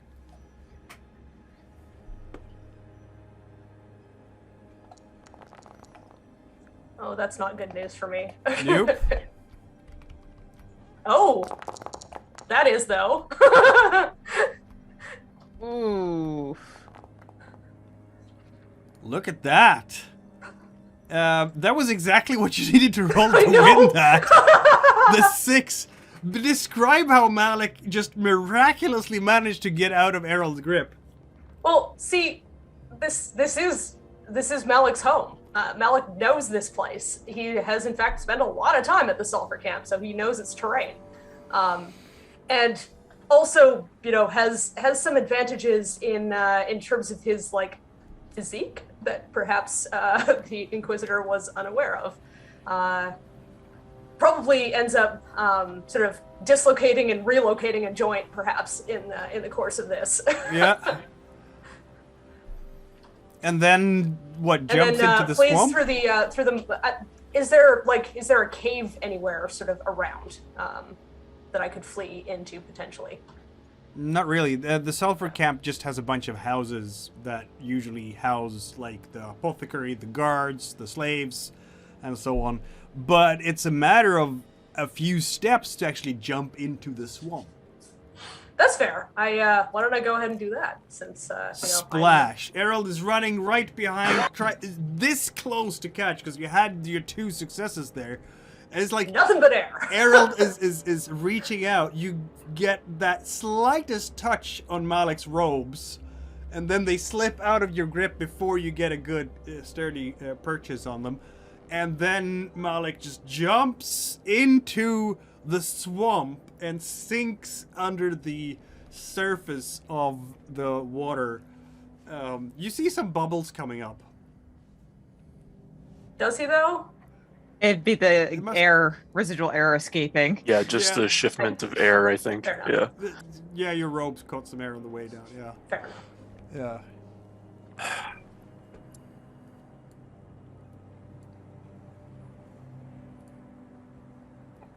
There we are. Erald looks in utter defeat at this point and looks at Aberlax and says, "Stay here until it comes up," or whomever the soldier was. Yep. The soldier will do that. I'm actually gonna give Erald another fate die because I'm a generous soul, and he has pursued his destiny as well, not just his bane.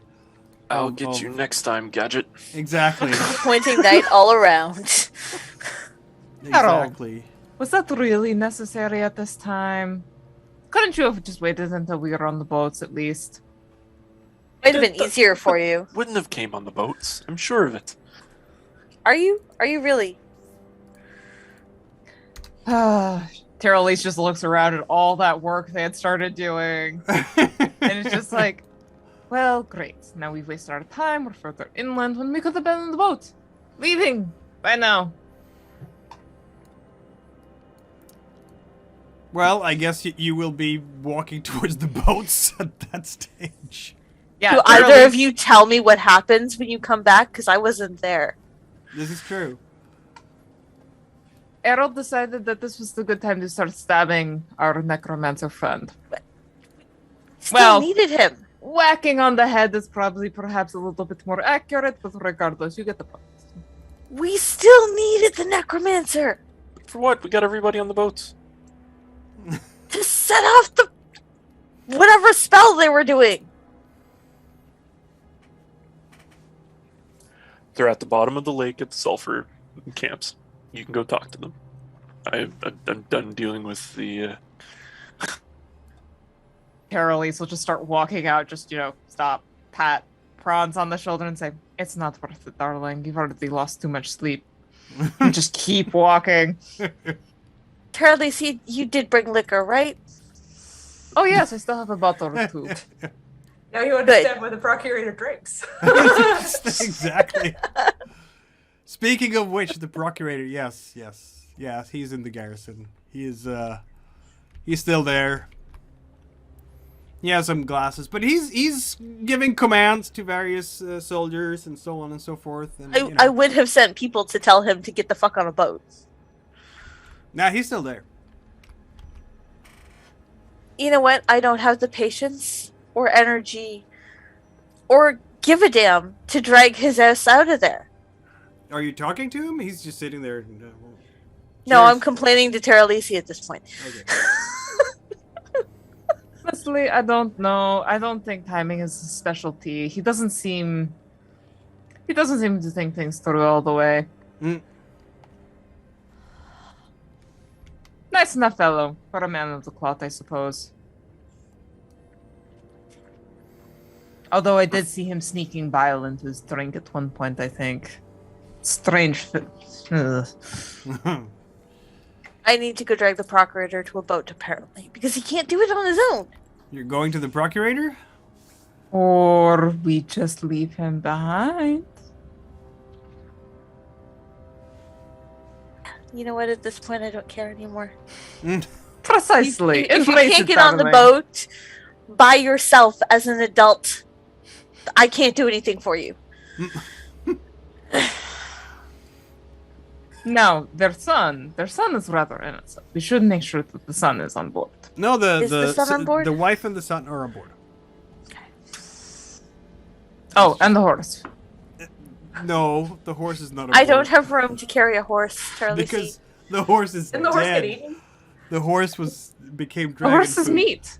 Yes, the horse is dragon food. Though there is another horse in the stable. Yes, there is the other horse. Do you really want the horse?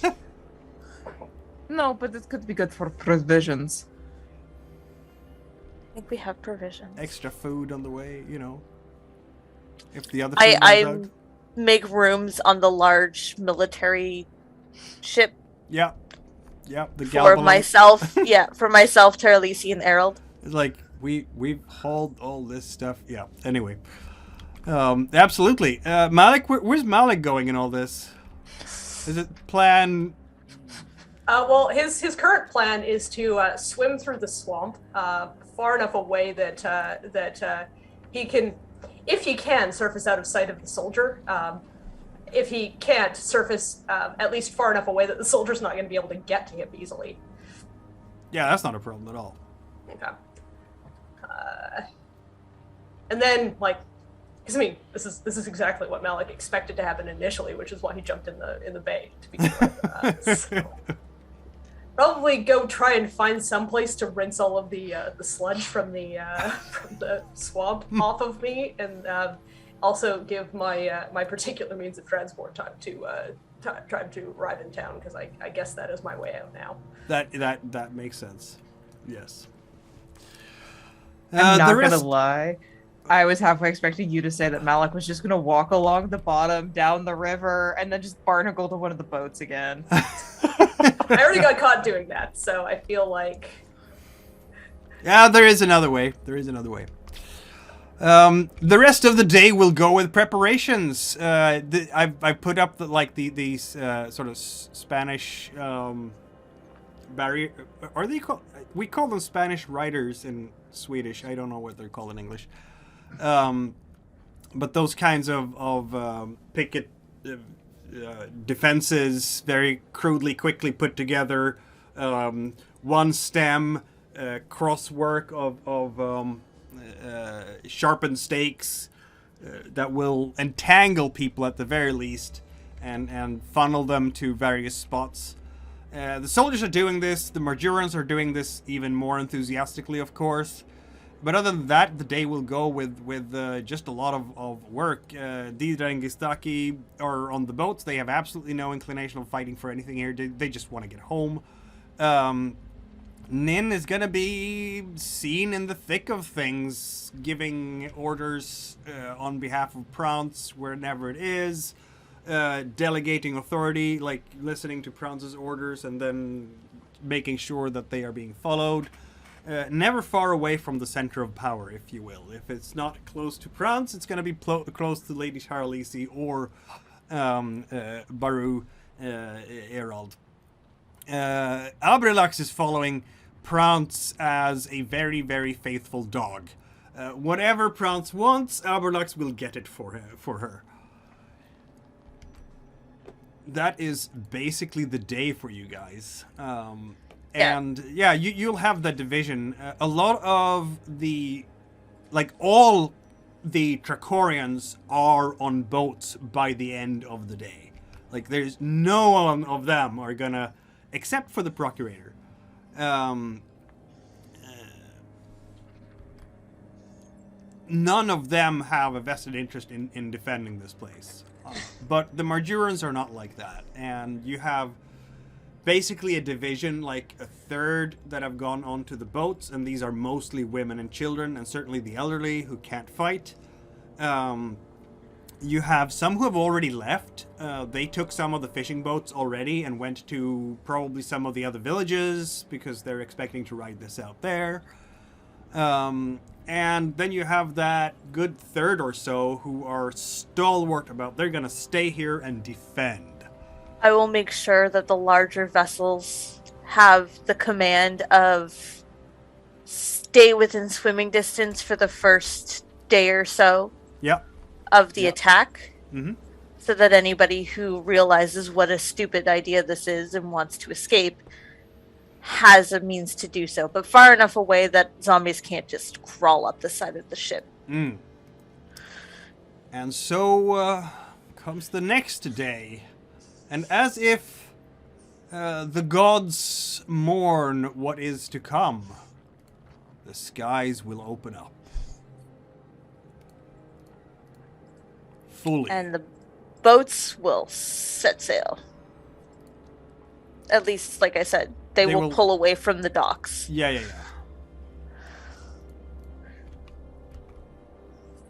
And it doesn't take long this morning before the Wolfkin scouts come running in and say, They're coming!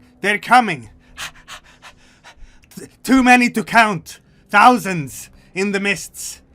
And We feel them, Praanz the smell.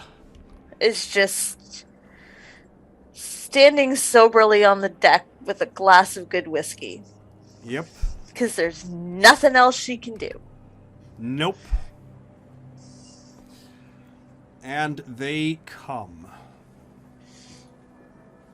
Oh, I think the other provision that I didn't mention that she would have done is loaded the black powder onto the military vessel as a precaution to defend ourselves should they get into the water.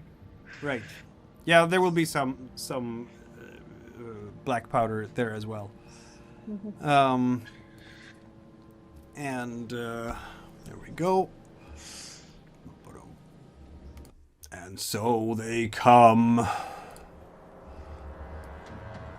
So each marker here will be, representing as many as your own troops.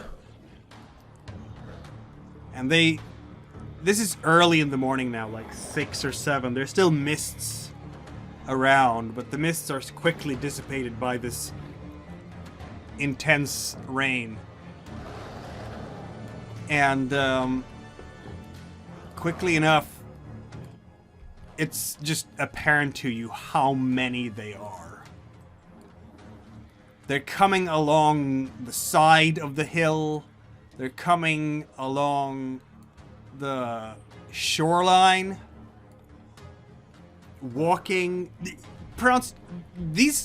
They are not military troops. They're not working on formation. Like, you've seen how military troops should behave. You have a shield wall, you move forward with the spears, you have, like, archers, skirmishings, maybe some people using throwing spears or javelins, things like that. You have cavalry on the side. No, they're just walking. It's a mass of them. Everywhere you look on the hills, there are Restless walking towards Arhem. So it's not so much a march, but a slow, determined kind of just walk. Yeah. And some of them, not all of them, but some of them hold things in their hands that are in fact weapons. You can see it. There's no sun these weapons can glint in, but there are swords in their hands, and those are not rusted swords. Those are fresh swords. Like, where did Restless Undead get fresh swords. weapons? The cache. The cache of stolen weapons that I was originally sent here for. Nin will just nod. I did try to tell you. At this point, The ones your boss sent here Yeah. for you to find? Who helped supply them here? at this point, Praanz just laughs at the absurdity of it all. Right? The circle is Cause complete. She is just mentally done at this point. Because I assume, like, Praanz has seen a lot, but nothing like this. Nothing like this. This is... I'm gonna say this is probably the first time that, one, Praanz has been backed into a corner that she can't figure her way out of. Mm-hmm. Two, this is the first time she's been this badly set up. Yep. And three, this is probably the first time she's ever faced a giant horde of undead. Yes, all of the above. In fact, as everybody sees these people walking with their tattered clothes, their some of them are wearing rusty armor, or I should say, rusty armor the way bronze would be rusted. Like, it's greenish, lumps of green, plates of green on their chest. Not too many of them, but some of them have that. Some of them are armed with similar type of short green swords or spears with a green tip on it. Helmets, green helmets that have been in the bog for maybe 1,000 years. And they're walking towards. And I'm gonna let's do a fear check here because that's really what we need right now.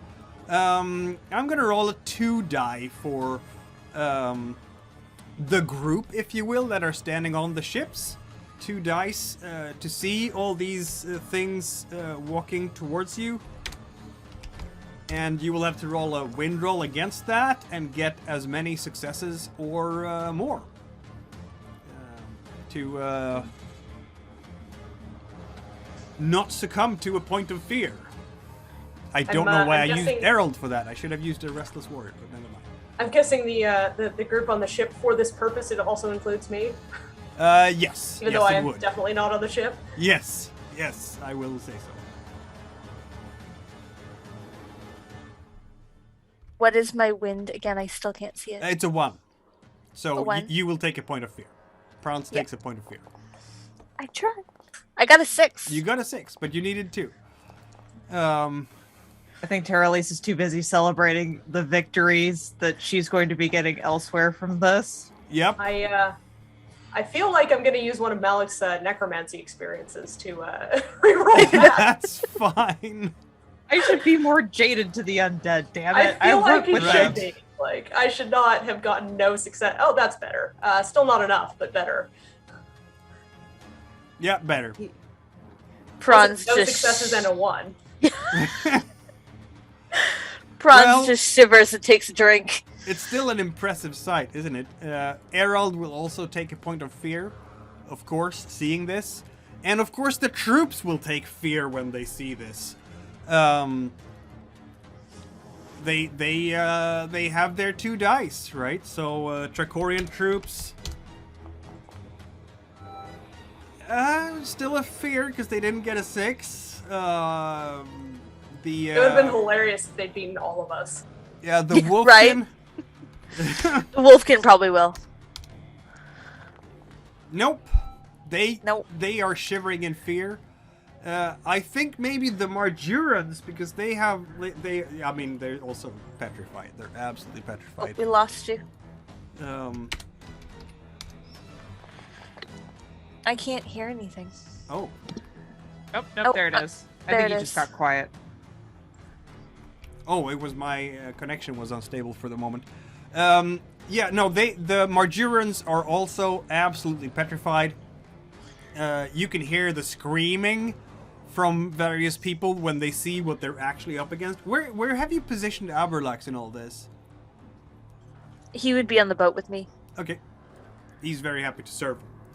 And then comes the clash, and this can only end one way. Like there's delays, yes.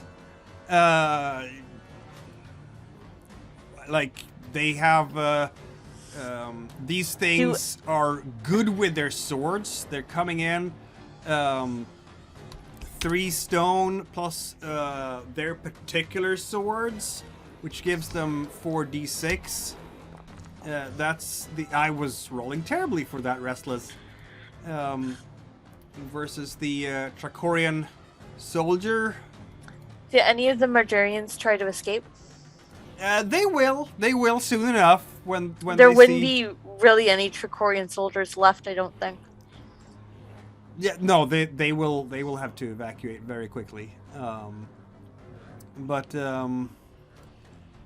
they're also pretty good at fighting. They have they're specialists with swords, so they are yeah, they have the same number actually. So it starts out even enough between the Restless and the Trakorians. The Trakorians are disciplined even as they are scared, which actually gives the Restless an extra die. No, well, the Trakorians were only supposed to be there to cover the escape of the ships, but if the ships are already gone, I would have the Trakorians have left with the They will ships. definitely start retreating the moment they get the signal to retreat. Okay. Those who take the longest to retreat will be... and because you make the command very early, most of these Trakorians will be able to get out of there, I'm going to argue. Because you have made that order very early on. Yeah. The Wolfkin, of course, will be on the boats as well, because they are Trakorian. Those who stay the latest are, of course, Hilder's band of Marjurans. They do not want to give up the town without a fight. And they are fighting like furies. Absolutely. I'll give them 4d6, and I'm gonna add 2 more dice for Hilder's command. He is that good. So that's 6d6 for the Marjurans who are fighting bitterly for their home. And look at that. Hilder's brave last stand. They are in fact destroying a unit of Restless that is coming in. I would even say, let's see now with the damage. Yeah, they probably managed to take out 2 units between them, holding the rear so that your soldiers can get away. Okay. But they are still hard pressed. Like, for every soldier, for every Restless that falls, there are so many others to just fill in the gap, right? And it doesn't end there. There's another line of them coming behind them. Like, it's like endless. Endless. You can see them coming. And, you know, they get entangled for a little while on the walls there. But sooner or later, one of them is just so many of them that's packed up against a wall that they just start climbing over each other and get across. And, you know, this can't end but one way. Mm-hmm. And with much chagrin and heartbreak, Hilder will make the retreat towards the boats, the fishing boats, the Marjuran fishing boats. Okay. And the Restless, he's not foolish. He knows when the fight is done. The Restless... As soon as I see that happen, I will let go the spell to try and buy him as much time as I can. Very well. Roll for the spell.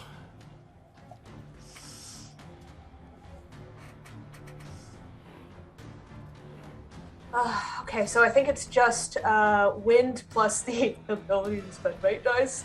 Since I lost all of my helpers. I probably did have something to sacrifice, but I don't have enough fate dice for that to matter. That's a fair point.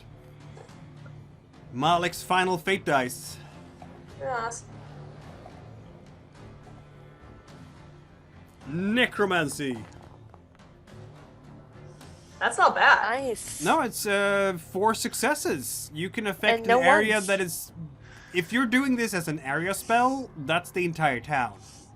Yeah, I'm trying to sort of stop the undead in their tracks for long enough for Hilder and everybody to get away. Covering the rest of the escape. And that's necromantic energies, I guess? So it's I was patterning it off spread disease. Okay. Some sort of something like that, or similar to inflict doubt. The idea being, you know, because they are thinking beings, that means they have minds I can affect. So I was trying to come up with some sort of disease or something to sort of paralyze them, at least briefly. It will turn out that instead of inflicting... so Restless... Undead in general have this situation that they don't care about misery, right? That you can't use it against them. But I'm gonna give you that you're gonna make some of them confused. How about that? Yeah. And this being 4 successes, you're gonna confuse all of them in the town of Arham for a scene enough to help Hilder to get out. Yay! But you will also have a magic mishap because you didn't have a 6 in the roll. That's fair. So you can decide here. The spell backfires and affects you instead of the target. That's probably not what you want. Absolutely not. The mental exertion might give you exhaustion equal to the power level. I don't think that is possible.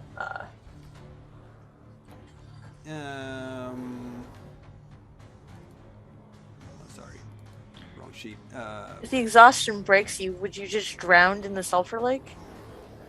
I'm not there anymore. Oh, okay.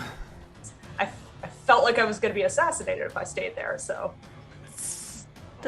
Yeah. Yeah, I can give you doubt for 2 points. Like you lose faith in your own abilities and gain doubt. I think you gain fear according to the power level. That's what you get. This is freaky and scary even for Malek. That makes sense. Yes. Power level here being the 2 fate dice that you. What stat is fear again? I just want to make sure that's not gonna break him. That's wind. Okay. But you're not broken in any way. If anyone were to engage you in a wind conflict, they'd get extra 2 dice. But that's not going to be the likely. I don't imagine anybody's going to come up on this hilltop and debate me about now. Exactly. And as all this happens, like, the Procurator is still not by the ships. You will see explosions going off here and there, of course, because you have applied the black powder. Hildur is coming off. You're all, you've done excellent in actually rescuing so many Marjorans Praanz, and just for that you're gonna get an extra fate die for, extraordinary achievement. But Gotthard is not there.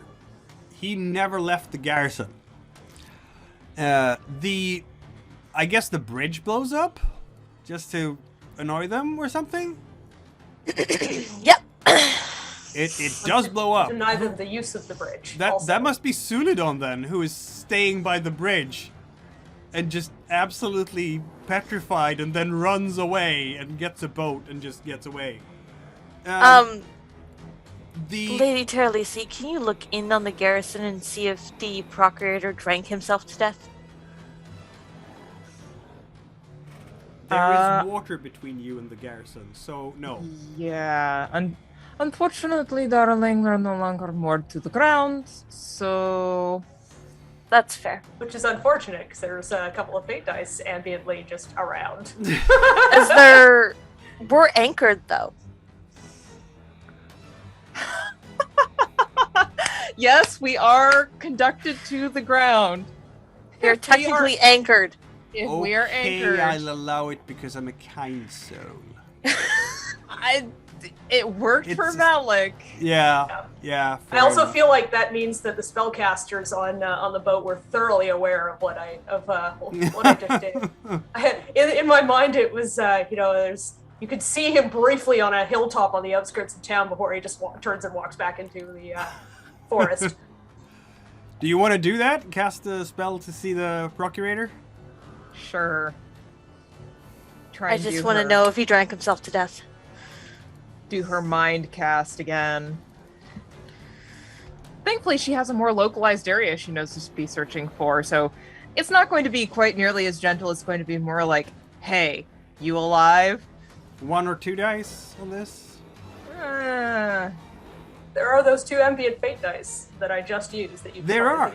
Yep. She'll use the ambient magic. Well, you have to use one of your own, at least. Yeah. But okay, 3 fate dice and your win.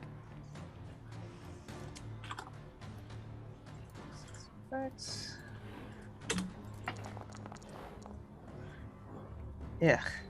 That was not a very good roll. No, it was not. And yes, she can. I will use one of my experiences. Yes. I you have delved those into again. the mind. I should note, Mikael, I can't seem to check off my experiences on my character sheet, so that's why I have not been doing so. Yeah, we'll. It's. I put an X at the end of the line on the sentence when there's like a black bubble there. Yeah, when I click on it, nothing happens. It's. Oh, okay. Anyway, you now have how many 2 4 successes and 1 a 6. And you do have a 1. Is that on one of the fate dice, though? Yes, it would be, because you re-rolled it just now. So you are now even more known as a sorcerer. Everybody knows feel like that Taralese I is feel a like witch. the cat's out of the bag anyway at this point with the Yep. people here. You're a sorcerer who's in Praanz's pocket, so That's fine. Well, you're also a Digadalonga, a miffed Digadalonga colonel in Terralisa's pocket. So I feel like we've got a good understanding. we do. Nice. I'll give you the result in a moment. The Restless, you can see as you're standing there in horror and looking at Arham, there are still some people in there who, for some reason, hid in basements or wherever, and come out, and they're just anywhere you can see any person who is within reach of one of the Restless, they're cut down immediately. All of the soldiers who fell in battle doing that rearguard action have come back up again and are now walking side by side with the Restless. That includes... Yep, that was the other thing I was afraid of. Yeah, that includes many of the Marjurans who fell in battle trying to delay this. By the River Loberon, as the Restless are coming down to that wrecked bridge, they stand still for a moment. You will notice none of these Restless take even a step into a body of water. Like, they stop at the shoreline. Wherever the ocean comes up, they don't go there. Uh-oh. But there is someone commanding them. Like, there is some rank system among them, because some of those with helmets.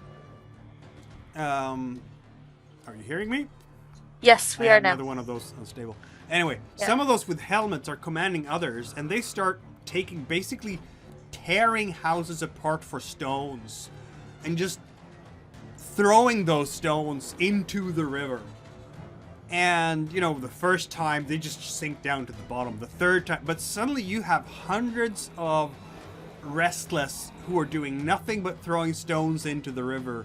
And slowly but surely, if you stay around to watch long enough, these stones will jut out of the water and make for a new land bridge, effectively blocking the flow of the river for sure, but still. And so eventually 1, 2, 3, and more of these Restless, and this is like a horror show that takes hours in front of you watching. And among all these Restless walking in Arham, and in the center square, there is some Restless standing with a tattered banner, and a soldier holding this banner is that the jaws are moving as if this is a herald speaking, but there's obviously no sound coming out that you can hear. But among all of these Restless walking, you can see one person that you recognize, Praanz. And it is the nun.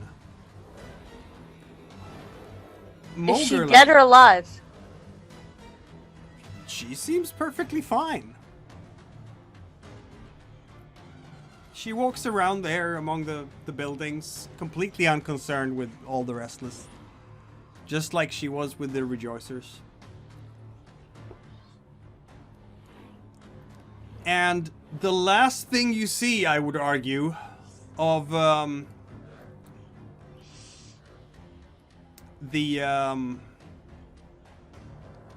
of Arham is, and this is what you see, Lady Taralese, when you're looking into the garrison. Gotthard is sitting by his table with all the bottles that he could find and just drinking and drinking. But around the room, there's also a bunch of amphorae or barrels of various kinds. And also statues. And the moment some of the Restless are starting to bash down the garrison walls, the gates are starting to flood in there, they're making their way into the actual house, he lights a fuse.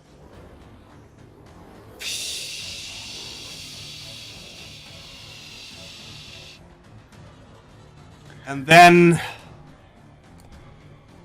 the entire garrison just explodes. It's just gonna leave a crater. You don't know how many of the Restless go up in smoke with that explosion. But Gotthard Melse went down with the colony and exploded the garrison as he went. Well, I could at least respect him going down with the ship, so to say. And so endeth Book 1 of Sulphur Winter. For the agents in Arhem, as you and the Marjuran refugees and the merchants and everyone on the ships make your way out of the harbor with the Restless firmly in charge of what used to be Arhem. And yeah, that was it, as it were. Taralese, dear, do you remind me to find everybody responsible for this and have them killed? Of course, dear. We've even written it in play.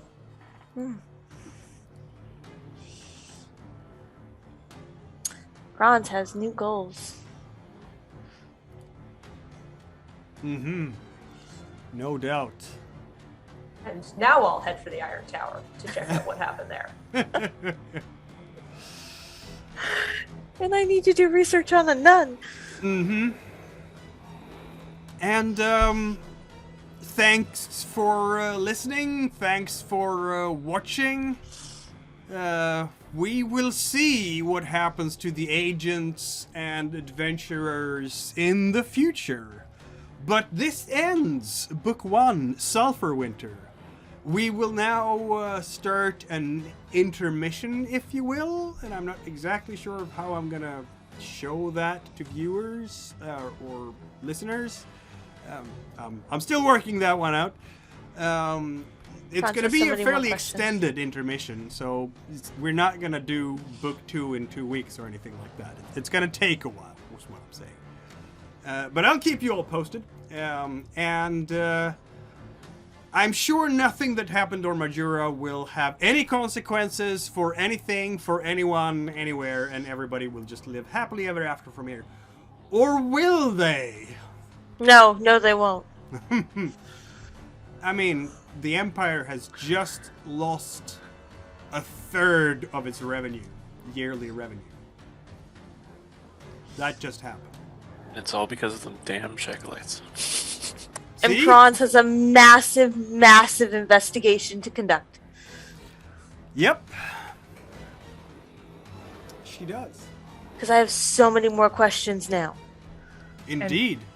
Taralese is perfectly happy to help you. She totally doesn't have her own reasons for wanting to help at all. No, not at all. I have a feeling that we'll meet Praanz and Taralese and Erald in Tresilva at some point in the not too distant future. I imagine Erald would want questions into his investigation and figuring out a way to purge the undead. That could very well happen. We'll deal with everything in an epilogue. Thank you for watching and listening for tonight. Good night. Thanks, folks.